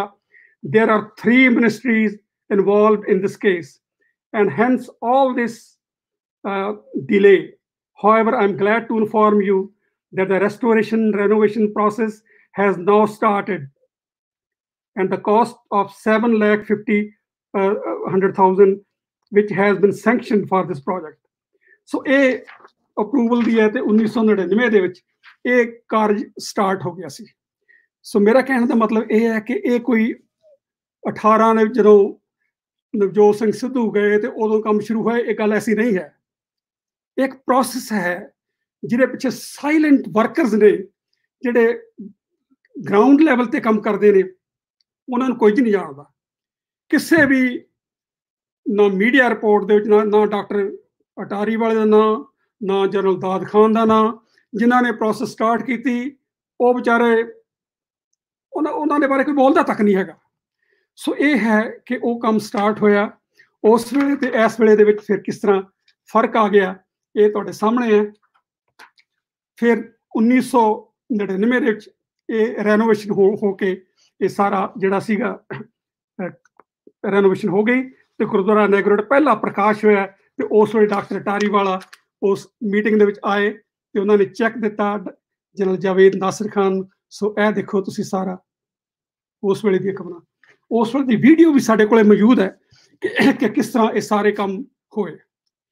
ਉਸੇ ਸਾਲ 1999 ਜਦੋਂ ਇਹ ਪ੍ਰੋਜੈਕਟ ਚੱਲ ਰਿਹਾ ਸੀਗਾ, ਉਸ ਵੇਲੇ ਮੈਨੂੰ ਵੀ ਮੈਂ ਇੰਡੀਆ ਜਾਣਾ ਸੀ। ਮੈਨੂੰ ਡਾਕਟਰ ਅਟਾਰੀ ਵਾਲਾ ਕਹਿੰਦੇ ਕਿੱਥੇ ਜਾ ਰਹੇ ਹੋ? ਮੈਂ ਇੰਡੀਆ ਜਾ ਰਿਹਾ। ਕਹਿੰਦੇ ਸਾਡੇ ਪ੍ਰੋਜੈਕਟ ਨੂੰ ਦੇਖ ਕੇ ਆਓ। ਉਹ ਮੈਂ ਤੁਹਾਡੇ ਨਾਲ ਸਾਂਝਾ ਕਰਦਾ, ਪਰ ਇੱਕ ਮੈਂ ਤੁਹਾਨੂੰ ਖਾਸ ਗੱਲ 8 ਦਸੰਬਰ 2000 ਨੂੰ ਗੁਰੂ ਨਾਨਕ ਸ਼ਰਾਈਨ ਫਾਊਂਡੇਸ਼ਨ ਕੈਨੇਡਾ ਵੱਲੋਂ 8 ਦਸੰਬਰ 2000 ਨੂੰ ਪ੍ਰਾਈਮ ਮਿਨਿਸਟਰ ਅਟਲ ਬਿਹਾਰੀ ਵਾਜਪਾਈ ਨੂੰ ਚਿੱਠੀ ਲਿਖੀ ਗਈ। ਇਹ ਚਿੱਠੀ ਅਸਲ ਚਿੱਠੀ ਇਹ ਹੈ The President of Pakistan has agreed to sanction a small corridor for pilgrims to visit Kartarpur Shrine across Ravi River during a low flow period. Government of Pakistan has restored and renovated the shrine at the request of NRI and citizen communities of Western countries by spending near 5 crore rupees this year. Guru Nanak is a spiritual icon for many. Your own historical trip to Lahore is a reminder and call to all of us to tackle disputes and problems peacefully. Prime Minister, we need and seek your support and leadership to make this mission a practical reality. The short corridor access connected by the Bridge of Peace during the non-monsoon season will be a great step and gesture for both governments to preserve Kartarpur as a World Heritage Site. So ਇਹ ਹੈ ਕਿ ਕਿਸ ਤਰ੍ਹਾਂ ਸਾਰੇ ਇਹ project ਨੂੰ ਕਿਸ ਤਰ੍ਹਾਂ ਸ਼ੁਰੂ ਹੋਇਆ ਤੇ ਕਿਹੜੇ ਐਕਟਰ ਸੀਗੇ ਜਿਨ੍ਹਾਂ ਨੇ ਇਸ ਕੰਮ ਨੂੰ ਸਿਰੇ ਲਾਇਆ। ਹੁਣ ਮੈਂ ਆਖਰੀ ਜਿਹੜਾ ਪੁਆਇੰਟ ਹੈ ਉਹਦੇ ਤੁਹਾਡੇ ਸਾਂਝ ਕਰਦਾ ਕਿਉਂਕਿ ਮੈਨੂੰ ਲੱਗਦਾ ਟਾਈਮ ਵੀ ਜਾ ਰਿਹਾ। 24 ਮਈ ਨੂੰ ਮੈਂ ਹਿੰਦੁਸਤਾਨ ਗਿਆ ਤੇ 24 ਮਈ ਨੂੰ ਤਕਰੀਬਨ 10:30 ਵਜੇ ਬਾਘਾ ਬਾਰਡਰ ਕ੍ਰਾਸ ਕੀਤਾ। 1999 ਦੀ ਗੱਲ ਹੈ। ਤੇ ਮੈਨੂੰ ਕੋਈ ਨਹੀਂ ਸੀ ਪਤਾ। ਜਦੋਂ ਮੈਂ ਇੰਡੀਆ ਗਿਆ, ਮੇਰੇ ਫਾਦਰ ਇਨ ਲਾ ਸੀਗੇ, ਉਹ ਬਾਰਡਰ ਸਿਕਿਉਰਿਟੀ ਫੋਰਸ ਦੇ ਵਿੱਚ ਅਸਿਸਟੈਂਟ ਕਮਾਂਡਰ ਰਹੇ ਸੀਗੇ। ਮੈਨੂੰ ਕਹਿੰਦੇ, ਪ੍ਰਭਜੀਤ ਤੂੰ ਕਿੱਥੇ ਜਾ ਰਿਹਾ? ਮੈਂ ਕਿਹਾ ਮੈਂ ਪਾਕਿਸਤਾਨ ਜਾਣਾ। ਕਹਿੰਦੇ ਪਾਕਿਸਤਾਨ ਜਾਣਾ? ਉਹ ਕਰਤਾਰਪੁਰ ਗੁਰਦੁਆਰਾ ਤੇ ਬਾਰਡਰ ਦੇ ਉੱਤੇ ਹੈ, ਉਹ ਤੇ ਮਿਲਟਰੀ ਦੇ ਕਬਜ਼ੇ ਵਿੱਚ, ਉੱਥੇ ਜਾ ਹੀ ਨਹੀਂ ਸਕਦਾ। ਤੂੰ ਕਿਸ ਤਰ੍ਹਾਂ ਜਾਏਗਾ? ਤੈਨੂੰ ਕੋਈ ਇਜਾਜ਼ਤ ਨਹੀਂ ਦੇਗਾ। ਮੈਂ ਕਿਹਾ ਜੀ ਮੇਰੇ ਕੋਲ ਪਾਕਿਸਤਾਨ ਦਾ ਵੀਜ਼ਾ ਲੱਗ ਗਿਆ, 1 ਹਫ਼ਤੇ 'ਚ ਮੈਨੂੰ ਵੀਜ਼ਾ ਭੇਜ ਦਿੱਤਾ ਉਹਨਾਂ ਨੇ, ਤੇ ਮੈਂ ਜਾ ਰਿਹਾ, ਸਾਡਾ ਪ੍ਰੋਜੈਕਟ ਇਸ ਤਰ੍ਹਾਂ। ਉਹ ਬੜੇ ਹੈਰਾਨ ਹੋਏ, ਕਹਿੰਦੇ ਕਿਸ ਤਰ੍ਹਾਂ ਤੂੰ ਜਾਏਗਾ? ਸੋ ਮੇਰਾ ਕਹਿਣ ਦਾ ਮਤਲਬ ਸੀ ਕਿ ਪੰਜਾਬ ਦੇ ਵਿੱਚ ਹਰ ਇੱਕ ਦੇ ਮਨ ਦੇ ਵਿੱਚ ਇਹ ਸੀ ਕਿ ਉਸ ਗੁਰੂ ਦਾ ਦਰਸ਼ਨ ਕੋਈ ਜਾ ਹੀ ਨਹੀਂ ਸਕਦਾ, ਉੱਥੇ ਕੌਣ ਜਾ ਸਕਦਾ? ਸੋ ਜਦੋਂ ਮੈਂ ਬਾਰਡਰ ਕ੍ਰਾਸ ਕੀਤਾ ਤਾਂ ਉੱਥੇ ਮੈਨੂੰ ਰਿਸੀਵ ਕਰਨ ਵਾਸਤੇ Javed Syed, deputy administrator shrines evacuee trust property board, ਉੱਥੇ ਖੜੇ ਸੀਗੇ। ਤੇ ਮੈਂ ਉੱਥੇ ਦੇਖ ਰਿਹਾ ਸੀ ਟੈਕਸੀ ਨੂੰ। ਕਹਿਣ ਲੱਗੇ ਤੁਹਾਡਾ ਨਾਂ ਕੀ ਹੈ? ਮੈਂ ਕਿਹਾ ਨਾਮ ਪਿਸ਼ੌਰਾ ਸਿੰਘ। ਕਹਿੰਦੇ ਆਓ ਬੈਠੋ ਕਾਰ ਦੇ ਵਿੱਚ, ਅਸੀਂ ਤੁਹਾਨੂੰ ਲੈਣ ਆਏ ਹਾਂ। ਸੋ ਵੈਕਿਊ ਟਰਸਟ ਪ੍ਰਾਪਰਟੀ ਬੋਰਡ ਦੇ ਵਿੱਚ ਉੱਥੇ ਪਹੁੰਚ ਗਏ ਲਾਹੌਰ। ਸ਼ਾਮ ਨੂੰ ਫਿਰ ਜਿਹੜੇ ਚੇਅਰਮੈਨ ਸੀਗੇ ਲੈਫਟੀਨੈਂਟ ਜਨਰਲ ਜਾਵੇਦ ਨਾਸਰ, ਉਹਨਾਂ ਦੇ ਨਾਲ ਮੁਲਾਕਾਤ ਹੋਈ। ਉਹਨਾਂ ਨੇ 1 ਮਿੰਟ ਦੇ ਵਿੱਚ ਸਾਰੇ ਮੇਰੇ ਇੰਤਜ਼ਾਮ, ਸਾਰੇ ਹਫ਼ਤੇ ਦਾ ਪ੍ਰੋਗਰਾਮ ਤੈਅ ਕਰ ਦਿੱਤਾ ਕਿ ਕਿਸ ਤਰ੍ਹਾਂ ਤੁਹਾਨੂੰ 3 ਦਿਨ ਦੇ ਵਿੱਚ ਤੁਸੀਂ ਸੱਚਾ ਸੌਦਾ ਜਾਓਗੇ, ਨਨਕਾਣਾ ਸਾਹਿਬ ਜਾਓਗੇ, ਫਿਰ ਉੱਥੋਂ ਪੰਜਾ ਸਾਹਿਬ ਜਾਓਗੇ। ਇਹ ਸਾਰੇ ਗੁਰਦੁਆਰਿਆਂ ਦਾ ਚਾਰਟ ਬਣਾ ਕੇ ਕਿ ਪੈਗਾਮ ਭੇਜ ਦਿਆ ਜਾਏ, ਇਹ ਉਹਨਾਂ ਦੇ ਲਫ਼ਜ਼ ਸੀਗੇ। ਉਹਨਾਂ ਸਾਰਿਆਂ ਨੂੰ ਕਹਿੰਦੇ ਪੈਗਾਮ ਭੇਜ ਦਿਓ ਸਾਰੇ।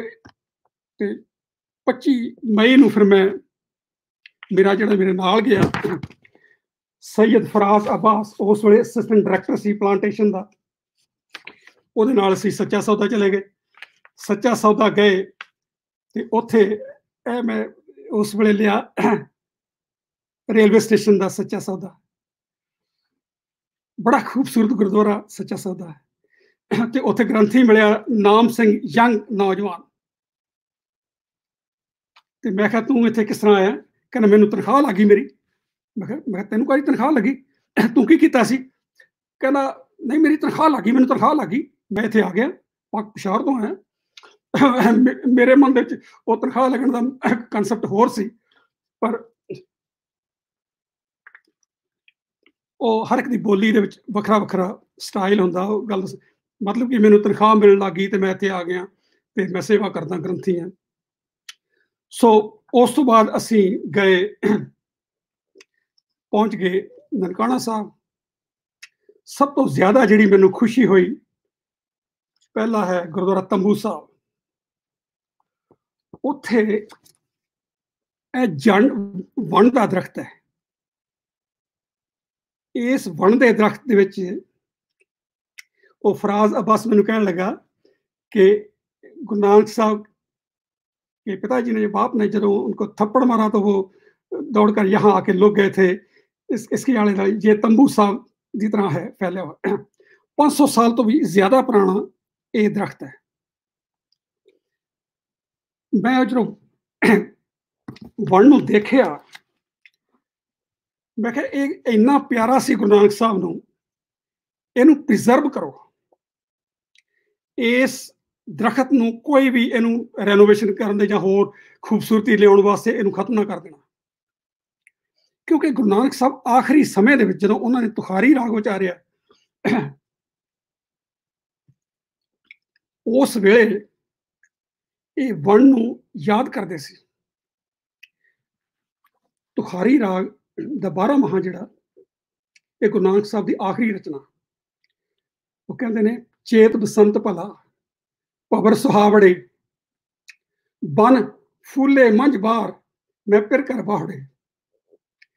मेरे बाहर दे इलाके दे विच वो बनदा दरख्त भी हुण प्रफुल्लित हो गया। हुण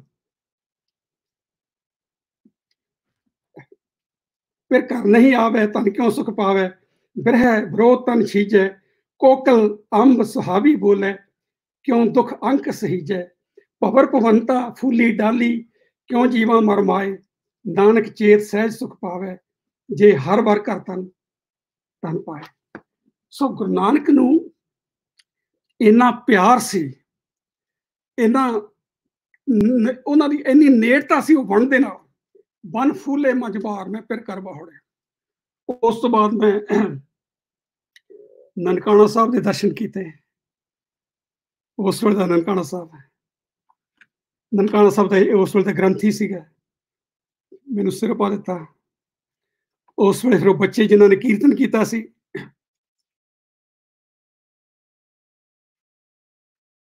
ਇਹ ਉਹ ਜੰਡ ਜਿੱਥੇ ਭਾਈ ਲਛਮਣ ਸਿੰਘ ਨੂੰ ਤੇ ਹੋਰ ਸ਼ਹੀਦਾਂ ਨੂੰ ਜੰਡ ਨਾਲ ਬੰਨ੍ਹ ਕੇ ਸਾੜਿਆ ਸੀ, ਉਹ ਦਰਸ਼ਨ ਕੀਤੇ।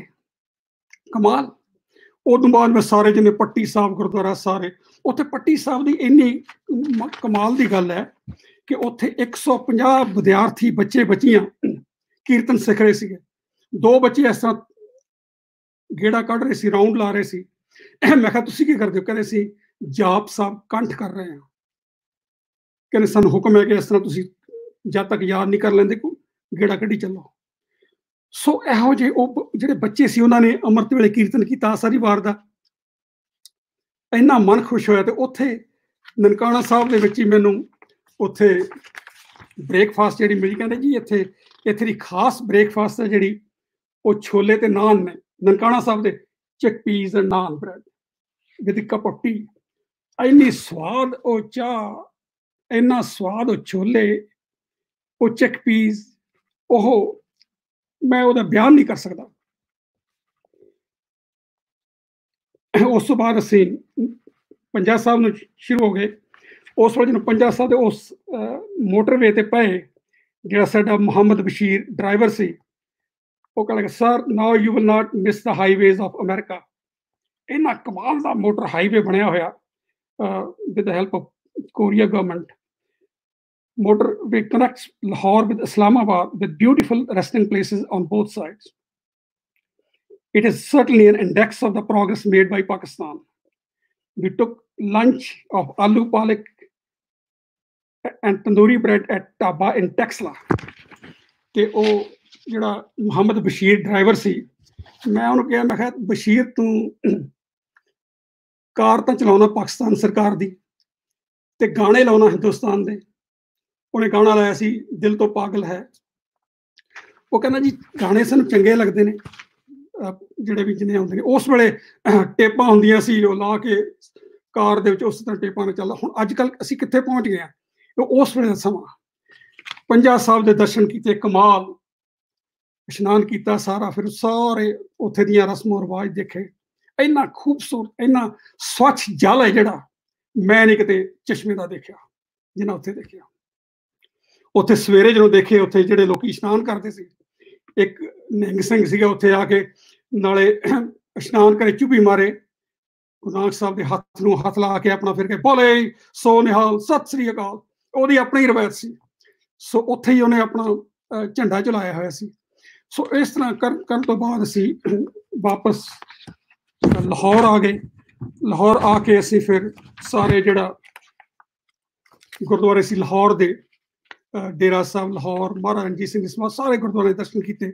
ਮੀਆਂ ਮੀਰ ਦੀ ਸਮਾਧ ਦੇ ਦਰਸ਼ਨ ਕੀਤੇ ਸਾਰੇ ਉੱਥੇ ਜਾ ਕੇ। ਤੇ ਇੱਕ ਮੈਂ ਫਿਰ ਉਹਨਾਂ ਨੂੰ ਕਿਹਾ ਸੀਗਾ, ਬੇਨਤੀ ਕੀਤੀ ਸੀ ਕਿ ਮੈਨੂੰ ਲਾਇਬ੍ਰੇਰੀ ਜ਼ਰੂਰ, ਜਿੱਥੇ ਪੰਜਾਬੀ ਦੇ ਨੁਸਖੇ ਨੇ, ਮੈਨੂਸਕ੍ਰਿਪਟ ਪਏ ਨੇ, ਉਹ ਦੇਖਣੇ ਆ। ਉੱਥੇ ਉਹ ਜਿਹੜਾ ਮੇਰਾ ਦੋਸਤ ਸੀਗਾ ਸੈਯਦ ਫਰਾਜ਼ ਅਬਾਸ, ਉਹ ਮੈਨੂੰ ਲੈ ਗਿਆ। ਮੈਡਮ ਪ੍ਰਵੀਨ ਸ਼ਰੀਫ ਸੀਗੀ ਅਸਿਸਟੈਂਟ ਲਾਇਬ੍ਰੇਰੀਅਨ। ਉਹਨਾਂ ਨੇ ਸਾਰੇ ਮੈਨੂਸਕ੍ਰਿਪਟ ਪ੍ਰਿੰਟਡ ਕਾਪੀਜ਼ ਜਿਹਨੇ ਗੁਰਮੁਖੀ ਸੀ, ਆਦਿ ਗ੍ਰੰਥ, ਦਸਮ ਗ੍ਰੰਥ, ਸੂਰਜ ਪ੍ਰਕਾਸ਼, ਅਕਬਰਨਾਮਾ, ਉਹਦਾ ਮੈਨੂਸਕ੍ਰਿਪਟ ਦੇਖ ਕੇ ਮੈਂ ਹੈਰਾਨ ਹੋ ਗਿਆ। ਅਕਬਰਨਾਮਾ ਨੂੰ ਮਹਾਰਾਜਾ ਰਣਜੀਤ ਸਿੰਘ ਨੇ ਗੁਰਮੁਖੀ ਦੇ ਵਿੱਚ ਟਰਾਂਸਲੇਟ ਕਰਵਾ ਦਿੱਤਾ ਸੀ। ਔਰ ਇਹਦਾ ਬਕਾਇਦਾ ਉਹਨੂੰ ਪੜ੍ਹ ਕੇ ਸੁਣਾਇਆ ਜਾਂਦਾ ਸੀ ਕਿ ਅਕਬਰ ਦੇ ਰਾਜ ਦੇ ਵਿੱਚ ਕਿਸ ਤਰ੍ਹਾਂ ਫੈਸਲੇ ਹੁੰਦੇ ਸੀ, ਕਿਸ ਤਰ੍ਹਾਂ ਦੀ ਰਵਾਇਤਾਂ ਸੀ, ਸਾਰੀਆਂ ਗੱਲਾਂ ਉਹ ਪੜ੍ਹਦਾ ਹੁੰਦਾ, ਸੁਣਦਾ ਹੁੰਦਾ ਸੀ ਮਹਾਰਾਜਾ ਰਣਜੀਤ ਸਿੰਘ। ਪਰ ਸਭ ਤੋਂ ਹੈਰਾਨੀ ਉਦੋਂ ਹੋਈ ਜਦੋਂ ਉਹਦਾ ਬਿਗਨਿੰਗ ਦੇਖਿਆ, ਉੱਥੇ ਲਿਖਿਆ ਸੀ ਇੱਕ ਓਂਕਾਰ ਸਤਿਗੁਰ ਪ੍ਰਸਾਦ ਅਕਬਰਨਾਮਾ ਲਿਖਿਆ। ਤੇ ਸੋ ਉਹ ਸਿੱਖ ਲਿਖਾਰੀਆਂ ਨੇ ਅਕਬਰਨਾਮੇ ਨੂੰ ਵੀ ਆਪਣੇ ਉਹ ਜਿਹੜੀ ਪਰਸ਼ੀਅਨ ਦੀ ਟੈਕਸਟ ਸੀਗੀ, ਜਿਹੜੀ ਬੜੀ ਵੱਡੀ ਮਹਾਨ ਕਿਤਾਬ ਹੈ, ਉਸ ਨੂੰ ਗੁਰਮੁਖੀ ਦੇ ਪੰਜਾਬੀ ਦੇ ਟਰਾਂਸਲੇਟ ਕਰਨ ਦੇ ਨਾਲ ਉਹਦੇ ਤੇ ਆਪਣੀ ਮੋਹਰ ਲਾ ਦਿੱਤੀ, ਇੱਕ ਓਂਕਾਰ ਸਤਿਗੁਰ ਪ੍ਰਸਾਦ। ਸੋ ਉਹ ਮੈਨੂਸਕ੍ਰਿਪਟ ਬੜੀ ਧੂੜ ਪਈ, ਮਿੱਟੀ ਪਈ। ਮੈਂ ਉਹਨਾਂ ਨੂੰ ਕਿਹਾ ਇਹਨਾਂ ਨੂੰ ਕੈਮੀਕਲੀ ਟ੍ਰੀਟ ਕਰਾਓ। ਹੁਣ ਵੀ ਮੈਂ ਵਿਦਵਾਨਾਂ ਨੂੰ ਕਹਿਣਾ ਕਿ ਉਹ ਮੈਨੂਸਕ੍ਰਿਪਟ ਉਹ ਜਿਹੜੇ ਪਏ ਨੇ ਡਾਕੂਮੈਂਟਸ ਪਏ ਨੇ, ਉਹਨਾਂ ਦਾ ਧਿਆਨ ਦਿਓ, ਸਾਰਿਆਂ ਦੀ ਕਿਤੇ ਲਾਇਬ੍ਰੇਰੀ ਦੇ ਵਿੱਚ ਉਹਨਾਂ ਨੂੰ ਡਿਸਪਲੇ ਕਰੋ। ਸੋ ਉਹ ਬੜਾ ਖਜ਼ਾਨਾ ਪਿਆ ਉੱਥੇ ਪਾਕਿਸਤਾਨ ਦੇ ਵਿੱਚ, ਜਿਹੜਾ ਸਾਨੂੰ ਦੇਖਣਾ ਚਾਹੀਦਾ ਹੈਗਾ। ਸੋ ਇਸ ਤੋਂ ਬਾਅਦ ਫਿਰ ਆਖਰੀ ਜਿਹੜਾ ਸਾਡਾ ਸੀਗਾ ਅਗਲਾ ਦਿਨ ਐਤਵਾਰ ਦਾ, ਉਹ ਫਿਰ ਅਸੀਂ ਕਰਤਾਰਪੁਰ ਦਰਬਾਰ ਸਾਹਿਬ ਗਏ। ਉੱਥੇ ਜਾ ਕੇ ਜਦੋਂ ਗਏ 2.5 ਘੰਟੇ ਤੋਂ ਜ਼ਿਆਦਾ ਸਮਾਂ ਲੱਗਦਾ ਲਾਹੌਰ ਤੋਂ ਕਾਰ ਦੇ ਨਾਲ। ਉਹ ਜਦੋਂ ਉੱਥੇ ਗਏ ਤਾਂ ਮੈਂ ਦੇਖਿਆ ਸਾਰਾ। ਉਸ ਵੇਲੇ ਇਹ ਓਪਨ ਨਹੀਂ ਸੀ ਪਬਲਿਕ ਵਾਸਤੇ। ਉੱਥੇ ਪਾਕਿਸਤਾਨੀ ਰੇਂਜਰਸ ਆਲੇ ਦੁਆਲੇ ਘੁੰਮਦੇ ਸੀਗੇ। ਔਰ ਉਹਨਾਂ ਨੇ, ਅਸੀਂ ਉੱਪਰ ਗਏ, ਗੁੰਬਦ ਬਣ ਚੁੱਕੇ ਸੀਗੇ, ਨਵੀਆਂ ਚਿਪਸ ਲੱਗ ਰਹੀਆਂ ਸੀਗੀਆਂ, ਫਰਸ਼ ਬਣ ਰਹੇ ਸੀਗੇ। ਪਰ ਜਦੋਂ ਮੈਂ ਥੱਲੇ ਗਿਆ ਜਿੱਥੇ ਸਮਾਧੀ ਸੀ, ਉੱਥੇ ਧੂੜ ਮਿੱਟੀ ਪਈ ਹੋਈ ਇੱਕ ਦੀਵਾ ਸੀ, ਜਿਹੜਾ ਇਹ ਲੱਗਦਾ ਸੀ ਕਿ 1947 ਦਾ ਦੀਵਾ, ਉਹਦੇ 'ਚ ਬੱਤੀ ਉਸੇ ਵੇਲੇ ਦੀ ਉੱਤੇ ਧੂੜ ਪੈ ਕੇ ਆਏ ਪਈ ਸੀ। ਉੱਥੇ ਉਹਨੂੰ ਸਾਫ਼ ਨਹੀਂ ਸੀ ਕੀਤਾ ਕਿਸੇ ਨੇ। ਕੰਧਾਂ ਨੂੰ ਦੇਖਿਆ, ਉੱਤੇ ਆਬਸੀਨ ਵਰਡਸ ਲਿਖੇ ਹੋਏ। ਸਾਰਾ ਦੇਖਣ ਤੋਂ ਬਾਅਦ ਫਿਰ ਸਾਰਾ ਕਰਨ ਤੋਂ ਬਾਅਦ ਮੈਂ ਸਾਰੀਆਂ ਰეკਮੈਂਡੇਸ਼ਨ ਦਿੱਤੀਆਂ, ਸਾਰਾ ਕਿ ਇਸ ਨੂੰ ਇਸ ਤਰ੍ਹਾਂ ਕਰੋ। ਸੋ ਇਹ ਮੈਂ ਤੁਹਾਨੂੰ ਪਹਿਲੀ ਹਾਲਾਤ ਦੱਸਾਂ ਕਿ ਉਹ ਕਰਤਾਰਪੁਰ ਦਰਬਾਰ ਸਾਹਿਬ ਕੀ ਸੀ ਮੇਰੇ ਅੱਖਾਂ ਦੇ ਵਿੱਚ ਸਾਹਮਣੇ, ਉਹ ਕਰਤਾਰ ਤੇ ਅੱਜ ਕੀ ਕਿੱਥੇ ਬਣ ਗਿਆ, ਕਿੰਨਾ ਫਰਕ, ਕਿੱਥੇ ਪਹੁੰਚ ਗਿਆ ਦਰਬਾਰ ਸਾਹਿਬ ਕਰਤਾਰਪੁਰ। ਮੈਂ ਉਹਨਾਂ ਨੂੰ ਕਿਹਾ ਰეკਮੈਂਡੇਸ਼ਨ ਤੇ, an approval should be sought from the government of Pakistan to install electricity in the building at Gurdwara Darbar Sahib Kartarpur immediately. Second, a road should be constructed to link the shrine with the main road. Third, a main library should be established at Nankana Sahib, where books on Sikh literature should be made available to the growing Sikh community. Next, some rare Punjabi documents which are otherwise deteriorating in Punjab Public Library should be chemically treated and preserved for future research scholars and historians. The caretakers at different gurdwaras should be extra careful in looking after these places. Because I witnessed at Nankana Sahib how a new building of Langar Hall was open, and during the storm, the window panes were broken.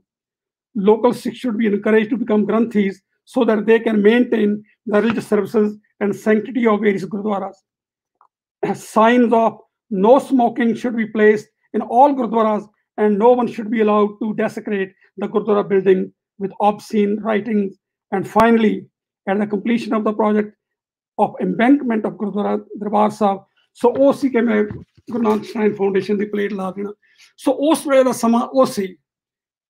ਪਰ ਅੱਜ ਅਸੀਂ ਕਿੱਥੇ ਪਹੁੰਚ ਗਏ ਹਾਂ, ਕਰਤਾਰਪੁਰ ਦਰਬਾਰ ਸਾਹਿਬ ਦੇ ਕਿਸ ਤਰ੍ਹਾਂ ਉਹ ਪ੍ਰੋਜੈਕਟ ਉਹ ਬਿਲਕੁਲ ਵੱਖਰਾ ਹੋ ਗਿਆ। ਹੁਣ ਮੇਰਾ ਦਿਲ ਕਰਦਾ ਉਹ ਜਾ ਕੇ ਦੇਖਾਂ।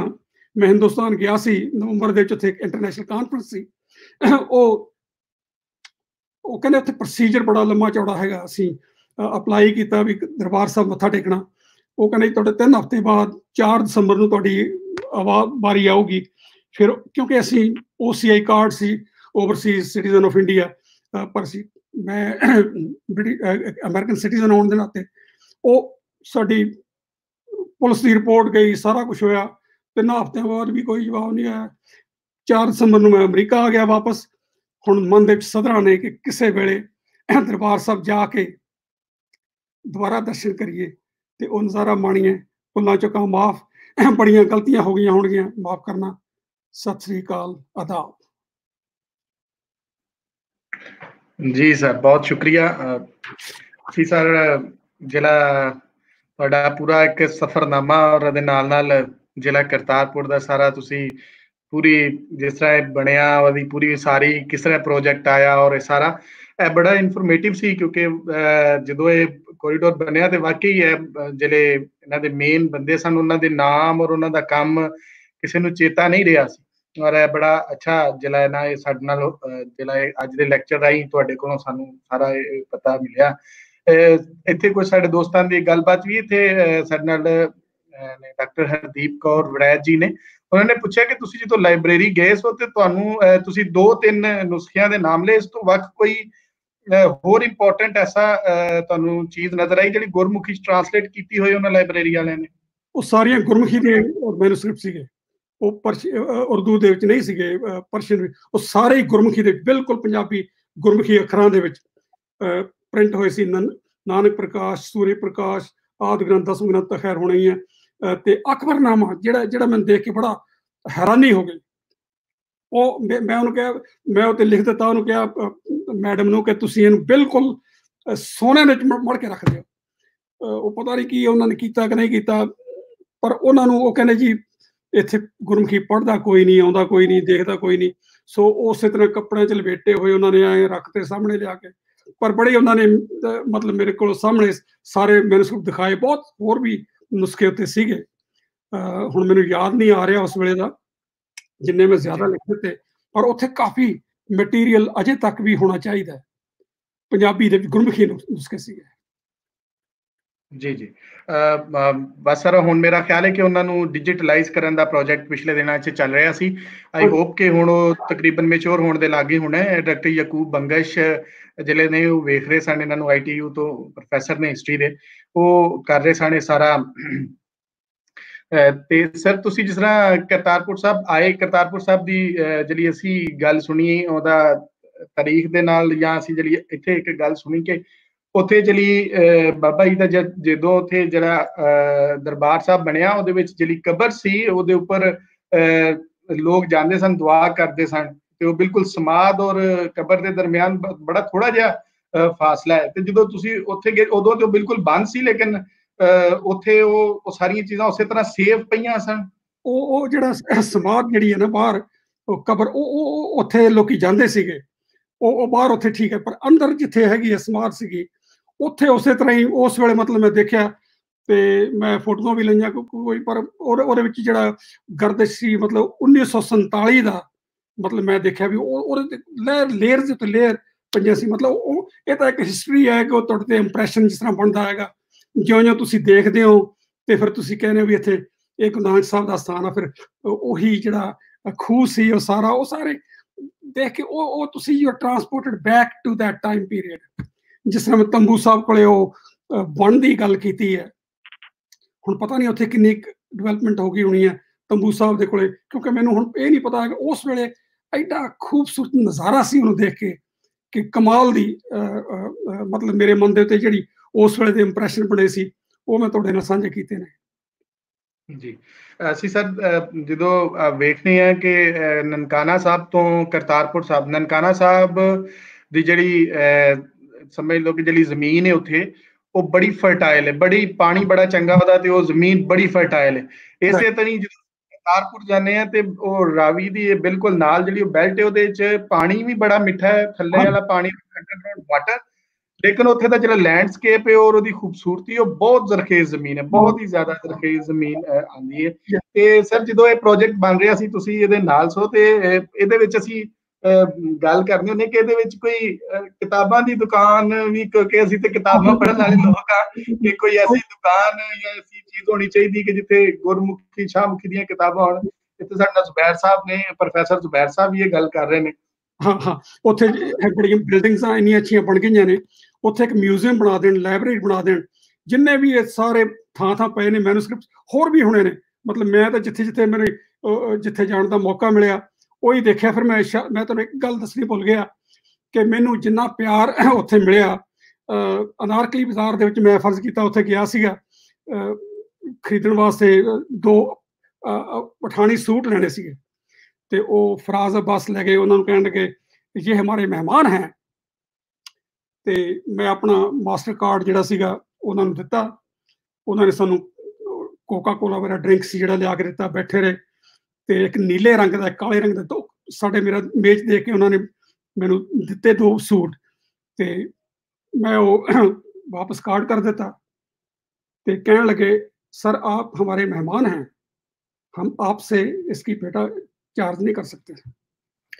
मैं ਐਵੇਂ ਕਹਿੰਦੇ ਹੋਣਗੇ, ਮੈਂ ਜਦੋਂ ਆ ਕੇ ਦੇਖਿਆ ਵੀ ਮੇਰੇ ਮਾਸਟਰ ਕਾਰਡ ਤੇ ਚਾਰਜ ਹੋਇਆ ਵੀ ਕਿ ਨਹੀਂ ਹੋਇਆ ਸੀ। ਸੋ ਇਹ ਪਿਆਰ ਸੀਗਾ, ਸਤਿਕਾਰ ਸੀਗਾ ਜਿਹੜਾ, ਉਹ ਨਿੱਘ ਜਿਹੜਾ ਮੈਨੂੰ ਅਜੇ ਤੱਕ ਮੈਨੂੰ ਯਾਦ ਹੈ ਕਿ ਕਿਸ ਤਰ੍ਹਾਂ ਉਹਨਾਂ ਨੇ ਮਹਿਮਾਨ, ਜਿੱਥੇ ਸ਼ਾਲੀਮਾਰ ਬਾਗ ਦੇ ਵਿੱਚ ਬੈਠੇ, ਇੰਨਾ ਪਿਆਰ। ਫਿਰ ਉੱਥੇ ਪੰਜਾਬ ਯੂਨੀਵਰਸਿਟੀ ਗਏ, ਸਟੂਡੈਂਟ, ਸਰਦਾਰ ਜੀ ਇੱਕਦਮ ਆਲੇ ਦੁਆਲੇ ਤੁਹਾਡੇ ਹੋ ਗਏ, ਉਹ ਮਤਲਬ ਭੁੱਲਦਾ ਨਹੀਂ ਹੈਗਾ। ਤੇ ਜਿੱਥੇ ਮੇਰੇ ਫਾਦਰ ਇਨ ਲਾ ਅੰਤਾਰ ਜੀ ਨੂੰ ਬੜਾ ਖਦਸ਼ਾ ਸੀ, ਤੂੰ ਪਾਕਿਸਤਾਨ ਜਾ ਰਿਹਾ, ਬਾਰਡਰ ਤੇ ਗੁਰਦੁਆਰੇ ਤੇ ਜਾ ਰਿਹਾ। ਸੋ ਉਹ ਬਿਲਕੁਲ ਹੀ ਜਾਣੀ ਇਸ ਤਰ੍ਹਾਂ ਲੱਗਦਾ ਸੀ ਵੀ ਅਸੀਂ ਆਪਣੇ ਪਰਸੈਪਸ਼ਨ ਦੇ ਜੀ ਰਹੇ ਹਾਂ, ਜਿਸ ਤਰ੍ਹਾਂ ਸੋਚ ਲਿਆ ਉਸ ਤਰ੍ਹਾਂ ਸੋਚੀ ਜਾਂਦੇ ਹਾਂ, ਜੋ ਸਾਨੂੰ ਫੀਡ ਕੀਤਾ ਜਾਂਦਾ ਉਹਦੇ ਚ ਰਹਿੰਦੇ। ਪਰ ਅਸਲੀਅਤ ਜਿਹੜੀ ਸੱਚ ਹੈ ਉਹ ਇਹੀ ਆ, ਪਿਆਰ ਮੁਹੱਬਤ, ਤੇ ਜਿਹੜਾ ਉਹ ਮੈਂ ਦੇਖਿਆ ਉਹ ਮੈਨੂੰ ਕਦੇ ਨਹੀਂ ਮਿਲਿਆ। ਜੀ ਬਿਲਕੁਲ, ਲੁਕਾਈ ਦੀ ਤੇ ਇੱਕ ਆਪਣੀ ਤਰ੍ਹਾਂ ਦਾ ਰਹਿਣ ਸਹਿਣ ਹੈ ਲੋਕਾਂ ਦਾ, ਤੇ ਲੋਕਾਂ ਨਾਲ ਪਿਆਰ ਅਜੇ ਮੌਜੂਦ ਹੈ। ਗੱਲ ਅਸੀਂ ਕਰਦੇ ਹੁੰਦੇ ਹਾਂ ਕਿ ਕਰਤਾਰਪੁਰ ਦੇ ਇੱਕ ਜਦੋਂ ਕੋਰੀਡੋਰ ਖੁੱਲਿਆ ਤੇ ਉਦੋਂ ਗੱਲਬਾਤ ਅਸੀਂ ਆਪਣੇ ਲਾਲਪੁਰ ਯੰਗ ਹਿਸਟੋਰੀਅਨ ਕਲੱਬ ਦੇ ਵਿੱਚ ਕਰਦੇ ਸਾਂ। ਉਦੋਂ ਅਸੀਂ ਇਹਦਾ ਆਨਲਾਈਨ ਪ੍ਰੋਜੈਕਟ ਤੇ ਆਨਲਾਈਨ ਲੈਕਚਰ ਤੇ ਨਹੀਂ ਕਰਦੇ ਸਾਂ, ਲੇਕਿਨ ਅਸੀਂ ਵੈਸੇ ਕਰਦੇ ਸਾਂ। ਉਹਦੇ ਵਿੱਚ ਗੱਲ ਕੀਤੀ ਸੀ ਅਸਾਂ ਕਿ ਬਾਬਾ ਜੀ ਦਾ ਜਿਹੜਾ ਕਰਤਾਰਪੁਰ ਵਾਲਾ ਵਿਹੜਾ ਹੈ ਉਹ ਕਈ ਸਾਲਾਂ ਬਾਅਦ ਅੱਜ ਖੁੱਲਿਆ, ਤੇ ਉਹਨਾਂ ਨੇ ਲੋਕਾਂ ਦਾ ਮਿਲਣ ਹੀ ਕਰਵਾਇਆ ਦੋਵਾਂ ਸਾਈਡਾਂ ਤੋਂ। ਜਿਹਦਾ ਦਿਲ ਕਰੇ ਆਵੇ, ਬਹਿਵੇ ਉੱਥੇ, ਜਿਹੜਾ ਹੈ ਉਹ ਖਾਵੇ ਪੀਵੇ ਤੇ ਗੱਲਬਾਤ ਕਰੇ, ਨਾਮ ਜਪੇ ਜਾਂ ਜੋ ਵੀ। ਪਰ ਉਹਨਾਂ ਨੇ ਉਹਨਾਂ ਦਾ ਜਿਹੜਾ ਵਿਹੜਾ ਹੈ ਅੱਜ ਵੀ ਉਹ ਸਾਰਿਆਂ ਵਾਸਤੇ ਖੁੱਲਾ, ਕਿ ਜਿਹੜਾ ਮਰਜ਼ੀ ਆ ਸਕਦਾ ਹੈ। ਬੜੇ ਬਾਰਡਰ, ਵੀਜ਼ੇ, ਸਾਰਾ ਕੁਝ ਪੰਜਾਬ ਦੀ ਜੋ ਵੀ ਇਸ ਵੇਲੇ ਸ਼ਕਲ ਹੈ, ਪਰ ਉੱਥੇ ਇੱਕ ਖੁੱਲ ਜਿਹੜੀ ਹੈ ਨਾ ਉਹ ਮਿਲੀ, ਔਰ ਅੱਜ ਵੀ ਉਹ ਬਾਬਾ ਜੀ ਦੇ ਦਰਬਾਰ ਦੇ ਉਹਨਾਂ ਦੇ ਵਿਹੜੇ ਦੇ ਵਿੱਚ ਉਹ ਇਹਦੇ ਬਾਰੇ ਮੈਂ ਇੱਕ ਤੁਹਾਨੂੰ ਅਖਾਣ ਦੱਸਾਂ ਜਿਹੜੀ ਪ੍ਰੋਬਲਮ ਹੈ। ਜਦੋਂ ਬੱਚੇ ਖੇਲਦੇ ਸੀ ਸੁਲਤਾਨਪੁਰ ਲੋਧੀ ਜਾਂ ਨਨਕਾਣਾ ਸਾਹਿਬ, ਉਹ ਇਹ ਬੋਲੀ ਬਣਨ ਸੀ, ਨਾਨਕ ਦਾ ਘਰ ਕਿਹੜਾ, ਦੂਜੇ ਕਹਿੰਦੇ ਸੀ ਜਿਹਦਾ ਖੁੱਲਾ ਵਿਹੜਾ। ਜਿਹਦਾ ਖੁੱਲਾ ਵਿਹੜਾ, ਵਾਹ ਵਾਹ ਵਾਹ ਵਾਹ। ਵਿਹੜਾ, ਜਿਹਦਾ ਖੁੱਲਾ ਵਿਹੜਾ, ਉਹ ਵਿਹੜੇ ਦੇ ਵਿੱਚ ਸ਼ੇਖ ਫਰੀਦ ਦੀ ਆਵਾਜ਼ ਹੈ, ਮਰਦਾਨੇ ਦੀ ਆਵਾਜ਼ ਹੈ, 15 ਭਗਤਾਂ ਦੀ ਆਵਾਜ਼ ਹੈ, ਭੱਟਾਂ ਦੀ ਆਵਾਜ਼ ਹੈ, ਗੁਰੂ ਨਾਨਕ ਦੀ ਆਵਾਜ਼ ਹੈ। ਉਹ ਖੁੱਲੇ ਵਿਹੜੇ ਦੇ ਵਿੱਚ ਹਰ ਇੱਕ ਨੂੰ ਥਾਂ ਹੈ, ਹਰ ਇੱਕ ਮੋਸਟ ਵੈਲਕਮ ਹੈਗਾ। ਮੈਂ ਵਾਚ ਕਰਦਾ ਰਹਿਣਾ, ਉੱਥੇ ਕ੍ਰਿਸਚਨ ਮਿਸ਼ਨਰੀਜ਼ ਦਾ ਵੀ ਇੱਕ ਵਫਦ ਆਇਆ ਗਿਆ, ਤੇ ਉਹ ਦੱਸਦੇ ਸੀ, ਗੱਲਬਾਤ ਕਰਦੇ ਸੀ, ਵਾਕਿਆ ਹੀ ਉਹ ਵਿਹੜਾ ਇੰਨਾ ਖੁੱਲਾ ਹੋ ਗਿਆ ਕਿ ਸਾਰੇ ਕਿਸਮ ਦੇ ਜਿਹੜੇ ਧਾਰਮਿਕ ਆਗੂ ਨੇ ਉਹ ਉੱਥੇ ਆ ਕੇ ਪ੍ਰੇਰਨਾ ਲੈਂਦੇ ਨੇ, ਇੰਸਪੀਰੇਸ਼ਨ ਲੈਂਦੇ ਨੇ। ਸੋ ਇਹ ਇੰਸਪੀਰੇਸ਼ਨ ਸਾਰੇ ਸੰਸਾਰ ਨੂੰ ਗਲੋਬਲ ਲੈਵਲ ਦੇ ਉੱਤੇ, ਇਸੇ ਕਰਕੇ ਮੈਂ ਰੱਖਿਆ ਵੀ ਇਹਦੀ ਸਿਗਨੀਫੀਕੈਂਸ ਬਹੁਤ ਜ਼ਿਆਦਾ, ਬਹੁਤ ਵੱਡੀ ਹੈ। ਇਹਦੀ ਗਲੋਬਲ ਸਿਗਨੀਫੀਕੈਂਸ ਹੈ, ਇਹ ਸਿਰਫ ਪਾਕਿਸਤਾਨ ਵਾਸਤੇ ਨਹੀਂ, ਹਿੰਦੁਸਤਾਨ ਵਾਸਤੇ। ਹਿੰਦੁਸਤਾਨ ਨੇ ਵੀ ਬੜਾ ਸੋਹਣਾ ਬਣਾਇਆ ਇਸ ਪਾਸੇ। ਸੋ ਉਹ ਮੈਨੂੰ ਇਹ ਵੀ ਖੁਸ਼ੀ ਹੋਈ ਜਦੋਂ ਇੰਡੀਆ ਦੇ ਪ੍ਰਾਈਮ ਮਿਨਿਸਟਰ, ਪ੍ਰਧਾਨ ਮੰਤਰੀ ਮੋਦੀ ਜੀ ਨੇ ਜਦੋਂ ਨਵੰਬਰ 8 ਨੂੰ ਮੇਰੇ ਖਿਆਲ ਲੈਕਚਰ ਦਿੱਤਾ, ਉੱਥੇ ਓਪਨ ਕੀਤਾ, ਤੇ ਉਹਨਾਂ ਨੇ ਖਾਸ ਤੌਰ ਤੇ ਧੰਨਵਾਦ ਕੀਤਾ ਵਜ਼ੀਰ ਆਜ਼ਮ ਇਮਰਾਨ ਖਾਨ ਜੀ ਦਾ, ਇਹ ਇੰਨੀ ਖੂਬਸੂਰਤ ਬਿਲਡਿੰਗ ਬਣਾਉਣ ਦਾ। ਸੋ ਇਹ ਪਿਆਰ ਮੁਹੱਬਤ ਬਣੇ ਦੋਨਾਂ ਮੁਲਕਾਂ ਦਾ। ਅਸੀਂ ਤਾਂ ਇਹੀ ਚਾਹੁੰਦੇ ਕਿ ਇਕਨੋਮਿਕ ਕੰਡੀਸ਼ਨ ਅੱਛੀਆਂ ਹੋਣ, ਟ੍ਰੇਡ ਵਧੇ, ਵਪਾਰ ਵਧੇ, ਤੇ ਲੋਕੀ ਬੈਠਣ, ਗੱਲਾਂ ਕਰਨ, ਜਿਹੜੇ ਵਿਛੜੇ ਨੇ 1947 ਤੋਂ ਬਾਅਦ ਦੇ ਵਿਛੜੇ ਸਾਰੇ ਪਰਿਵਾਰ ਮਿਲਣ। ਉਹ ਪਿਆਰ ਜਿਹੜਾ ਹੈਗਾ, ਤੇ ਹੋਰ ਹੈ ਕੀ ਹੁਣ, ਇਹ ਜਿਹੜਾ ਪੈਂਡੈਮਿਕ ਸਾਡੇ ਨਾਲ ਆਇਆ ਹੋਇਆ ਇਸ ਵੇਲੇ ਕਰੋਨਾ ਵਾਇਰਸ ਦਾ, ਇਹਨੇ ਇੱਕ ਸਾਨੂੰ ਰੀਅਲਾਈਜੇਸ਼ਨ ਕਰਾ ਦਿੱਤੀ ਹੈ ਕਿ ਅਸੀਂ we are not different from each other, we are together in this whole thing। ਇਹਨੇ ਕਿਸੇ ਦੀ ਪਰਵਾਹ ਨਹੀਂ ਕਰਨੀ, ਕੋਈ ਪ੍ਰਾਈਮ ਮਿਨਿਸਟਰ ਹੈ, ਕੋਈ ਪ੍ਰਿੰਸ ਚਾਰਲਸ ਹੈ, ਜਾਂ ਕੋਈ ਹੋਰ ਹੈ, ਯੂਕੇ ਦਾ ਪ੍ਰਾਈਮ ਮਿਨਿਸਟਰ ਹੈ, ਜਿੱਥੇ ਵੀ ਇਹਨੇ ਡੰਗ ਮਾਰ ਦੇਣਾ ਹੈਗਾ। ਸੋ ਇਹ ਇਸ ਤੋਂ ਬਚਣਾ, ਇਹ ਸਾਰੇ ਗਲੋਬਲ ਕਮਿਊਨਿਟੀ ਵਿੱਚ ਅਵੇਅਰਨੈਸ ਹੋਣੀ ਚਾਹੀਦੀ ਹੈ ਕਿ ਅਸੀਂ ਕਿਸ ਤਰ੍ਹਾਂ ਉਹ ਇਨਸਾਨੀਅਤ ਨੂੰ ਪੈਦਾ ਕਰੀਏ, ਕਿ ਜਿਹਦੇ ਨਾਲ ਕਿ ਇਹ ਭਾਵਨਾ ਪੈਦਾ ਹੋਵੇ ਕਿ ਅਸੀਂ ਸਾਰੇ ਹੀ ਇੱਕ ਪਰਿਵਾਰ ਹੈ, ਕੋਈ ਵੱਖਰਾ ਨਹੀਂ। ਇਹ ਬਾਉਂਡਰੀਜ਼, ਬਾਰਡਰਸ, ਇਹ ਸਾਰੇ ਇੱਕ ਲਕੀਰਾਂ ਖਿੱਚੀਆਂ ਹੋਈਆਂ ਨੇ, ਤੇ ਉਹ ਟੁੱਟ ਜਾਣ, ਮਿਟ ਜਾਣ, ਤੇ ਪਿਆਰ ਹੋਵੇ। ਜਿੱਥੇ ਵੀ ਜਾਓ ਪਿਆਰ ਮੁਹੱਬਤ ਦੇ ਨਾਲ ਜਾਓ। ਜੀ ਬਿਲਕੁਲ। ਉਹ ਕਦੀ ਤੇ ਏਦਾਂ ਲੱਗਦਾ ਕਿ ਜਿਵੇਂ ਦੋਵਾਂ ਪਾਸੇ ਲੋਕੀ ਇੱਧਰ ਸਾਡੇ ਵੱਲ ਜਿਹੜੇ ਪਾਰਟੀਸ਼ਨ ਦੇ ਥੋੜੇ ਜਿੰਨੇ ਜੀ ਰਹਿ ਗਏ ਨੇ, ਜਿਨ੍ਹਾਂ ਵੇਖਿਆ ਸਾਰਾ, ਤੇ ਉਹ ਅੱਜ ਵੀ ਕਹਿੰਦੇ ਨੇ ਕਿ ਸਾਡੇ ਦੇਸ਼ ਦਾ ਪਾਣੀ ਬੜਾ ਚੰਗਾ ਸੀ, ਸਾਡੇ ਦੇਸ਼ ਉਹ ਵਰਤਦੇ ਹੀ ਲਫ਼ਜ਼ ਦੇਸ਼ ਨੇ ਉਹ। ਤੇ ਇਸੇ ਤਰ੍ਹਾਂ ਹੀ ਜਦੋਂ ਅਸੀਂ ਦੂਜੇ ਬੰਨਿਓ ਇੰਟਰਵਿਊਜ਼ ਵਗੈਰਾ ਵੇਖਨੇ ਆ ਕਰਦੇ ਨੇ ਦੋਸਤ, ਤੇ ਉਧਰ ਵੀ ਉਹੀ ਕਿ ਲਾਹੌਰ ਤੇ ਲੈਲਪੁਰ ਤੇ ਸਿਆਲਕੋਟ ਸਾਡਾ ਸ਼ਹਿਰ ਸੀ, ਅਸੀਂ ਝੰਗ ਦੇ ਰਹਿਣ ਵਾਲੇ ਸਾਂ। ਤੇ ਉਹ ਲੱਗਦਾ ਕਿ ਉਹ ਜਿਹੜੀ ਇੰਨੀ ਤਾਂਗ ਸੀ, ਆਸ ਸੀ, ਚਲੋ ਉਹਦਾ ਵੀ ਅੱਜ ਅਸੀਂ ਇਸ ਤਰ੍ਹਾਂ ਵੇਖੀਏ ਕਿ ਗੁਰੂ ਸਾਹਿਬ ਨੇ ਉਹਦਾ ਵੀ ਇੱਕ ਲੋਕਾਂ ਦੀ ਸੁਣੀ ਕਿ ਵੀ ਉੱਥੇ ਵੀ ਤਾਂ ਚਲੋ ਮਿਲ ਹੀ ਸਕਦੇ ਆ, ਬਾਕੀ ਚਲੋ ਜਿਸ ਤਰ੍ਹਾਂ ਵੀ ਇੱਕ ਰਾਹ ਨਿਕਲੇਗਾ। ਸਰ ਅੱਜ ਦਾ ਲੈਕਚਰ ਬੜਾ ਬਹੁਤ ਮਜ਼ਾ ਆਇਆ, ਇੱਕ ਤਰ੍ਹਾਂ ਬੜਾ ਇੰਟਰਸਟਿੰਗ, ਤੁਹਾਡੇ ਨਾਲ ਤੁਹਾਡੀ ਅੱਖਾਂ ਰਾਹੀਂ ਅਸੀਂ ਉਸ ਵੇਲੇ ਜਿਹੜਾ 1999 ਦਾ ਸਾਰਾ ਉਹ ਤੁਸੀਂ ਤਸਵੀਰਾਂ ਨਾਲ ਵੀ ਔਰ ਉਹ ਸਾਰਾ ਇਮੇਜਿਨੇਸ਼ਨ ਦੇ ਵਿੱਚ ਅਸੀਂ ਉਹਨੂੰ ਵੇਖ ਸਕਦੇ ਸਾਂ ਕਿ ਕਿਸ ਤਰ੍ਹਾਂ ਤੁਸੀਂ ਵੇਖਿਆ। ਔਰ ਤੁਹਾਨੂੰ ਬਹੁਤ ਬਹੁਤ ਮੁਬਾਰਕਾਂ, ਕਿਉਂਕਿ ਇਸ ਤੋਂ ਇਹ ਪੂਰੀ ਜਿਹੜੀ ਕਹਾਣੀ ਸੁਣੀ ਕਿ ਇਸ ਦੇ ਵਿੱਚ ਕਿਹੜੇ ਉਹ ਵੱਡੇ ਲੋਕ ਸਨ, ਅਟਾਰੀ ਵਾਲਾ ਹੋਣ ਜਾਂ ਸਾਡੇ ਇੱਥੇ ਦੇ ਜਿਹੜੇ ਸਨ ਉਹ ਹੋਣ, ਜਾਂ ਜਿਹੜੇ ਤੁਸੀਂ ਜਿਸ ਤਰ੍ਹਾਂ ਇਹ ਆਏ ਉੱਥੋਂ ਇੰਨੇ ਔਖਿਆਂ ਹੋ ਕੇ ਡਰਾਇਆ ਵੀ ਕਿ ਕਿੱਦਾਂ ਜਾਓਗੇ। ਤੇ ਸਰ ਤੁਹਾਨੂੰ ਬਹੁਤ ਬਹੁਤ ਤੁਹਾਨੂੰ ਵੀ ਮੁਬਾਰਕਾਂ ਕਿ ਤੁਸੀਂ ਇਹ ਪੂਰਾ ਕੰਮ ਜਿਹੜਾ ਨਾ ਉਹਨੂੰ ਪੂਰਾ ਤੋੜ ਚਾੜਿਆ ਔਰ ਅੱਜ ਉਹ ਜਿਹੜਾ ਉਹ ਸਾਰਿਆਂ ਵਾਸਤੇ open. Thank you so much sir. ਬਹੁਤ ਤੁਹਾਡਾ ਇੱਥੇ ਆਉਣ ਦਾ ਸਰ ਸਾਡੇ ਲੈਲਪੁਰ ਜੰਗ ਸਟੋਰੀ ਬਹੁਤ ਸ਼ੁਕਰੀਆ ਸਰ। ਅਸੀਂ ਚਾਹਾਂਗੇ ਕਿ ਤੁਸੀਂ ਜਿਹੜਾ ਨਾ ਹੁਣ ਜਦੋਂ ਆਓ ਪਾਕਿਸਤਾਨ ਤੇ ਫਿਰ ਅਸੀਂ ਤੁਹਾਡੇ ਨਾਲ ਜਾਈਏ, ਤੁਹਾਨੂੰ ਲੈ ਕੇ ਜਾਈਏ ਉੱਥੇ ਤੇ ਉੱਥੇ ਵੀ ਜਿਹੜਾ ਨਾ ਬਈਏ ਗੱਲਬਾਤ ਕਰੀਏ। ਤੇ ਸਰ ਸਾਡੇ ਇਸ ਜਿਹੜਾ ਇੱਕ ਤਰ੍ਹਾਂ ਜਿਹੜਾ ਹੁਣ ਆਨਲਾਈਨ ਹੀ ਹੈ ਸਾਡਾ ਇਹ ਕਲੱਬ, ਤੇ ਤੁਸੀਂ ਸਰ ਆਉਂਦੇ ਜਾਂਦੇ ਰਹੋ, ਆਪਣੀ ਸੁਜੈਸ਼ਨ ਗੱਲਬਾਤ ਸਾਨੂੰ ਬਹੁਤ ਖੁਸ਼ੀ ਹੋਏਗੀ ਸਰ। ਬਹੁਤ ਮਿਹਰਬਾਨੀ। ਸਤਿ ਸ਼੍ਰੀ ਅਕਾਲ। ਸਤਿ ਸ਼੍ਰੀ ਅਕਾਲ ਜੀ ਸਾਰੇ ਦੋਸਤਾਂ ਦਾ ਬਹੁਤ ਸ਼ੁਕਰੀਆ। ਔਰ ਅਸੀਂ ਜਿਹੜਾ ਹੈ ਆਪਣੇ ਇਸ ਹਿਸਟਰੀ ਲੈਕਚਰ ਸੀਰੀਜ਼ ਦੀ ਜਿਹੜੇ ਲੈਕਚਰਸ ਨੇ ਉਹਨੂੰ ਅਸੀਂ ਚਲਾਉਂਦੇ ਰਹਾਂਗੇ। ਹੁਣ ਅਸੀਂ 10 ਤਰੀਕ ਨੂੰ 8 ਤਰੀਕ ਨੂੰ 8 ਜੁਲਾਈ ਨੂੰ ਅਸੀਂ ਜਿਹੜਾ ਹੈ ਉਹ ਨਈ ਲੈਕਚਰ ਰੱਖ ਰਹੇ।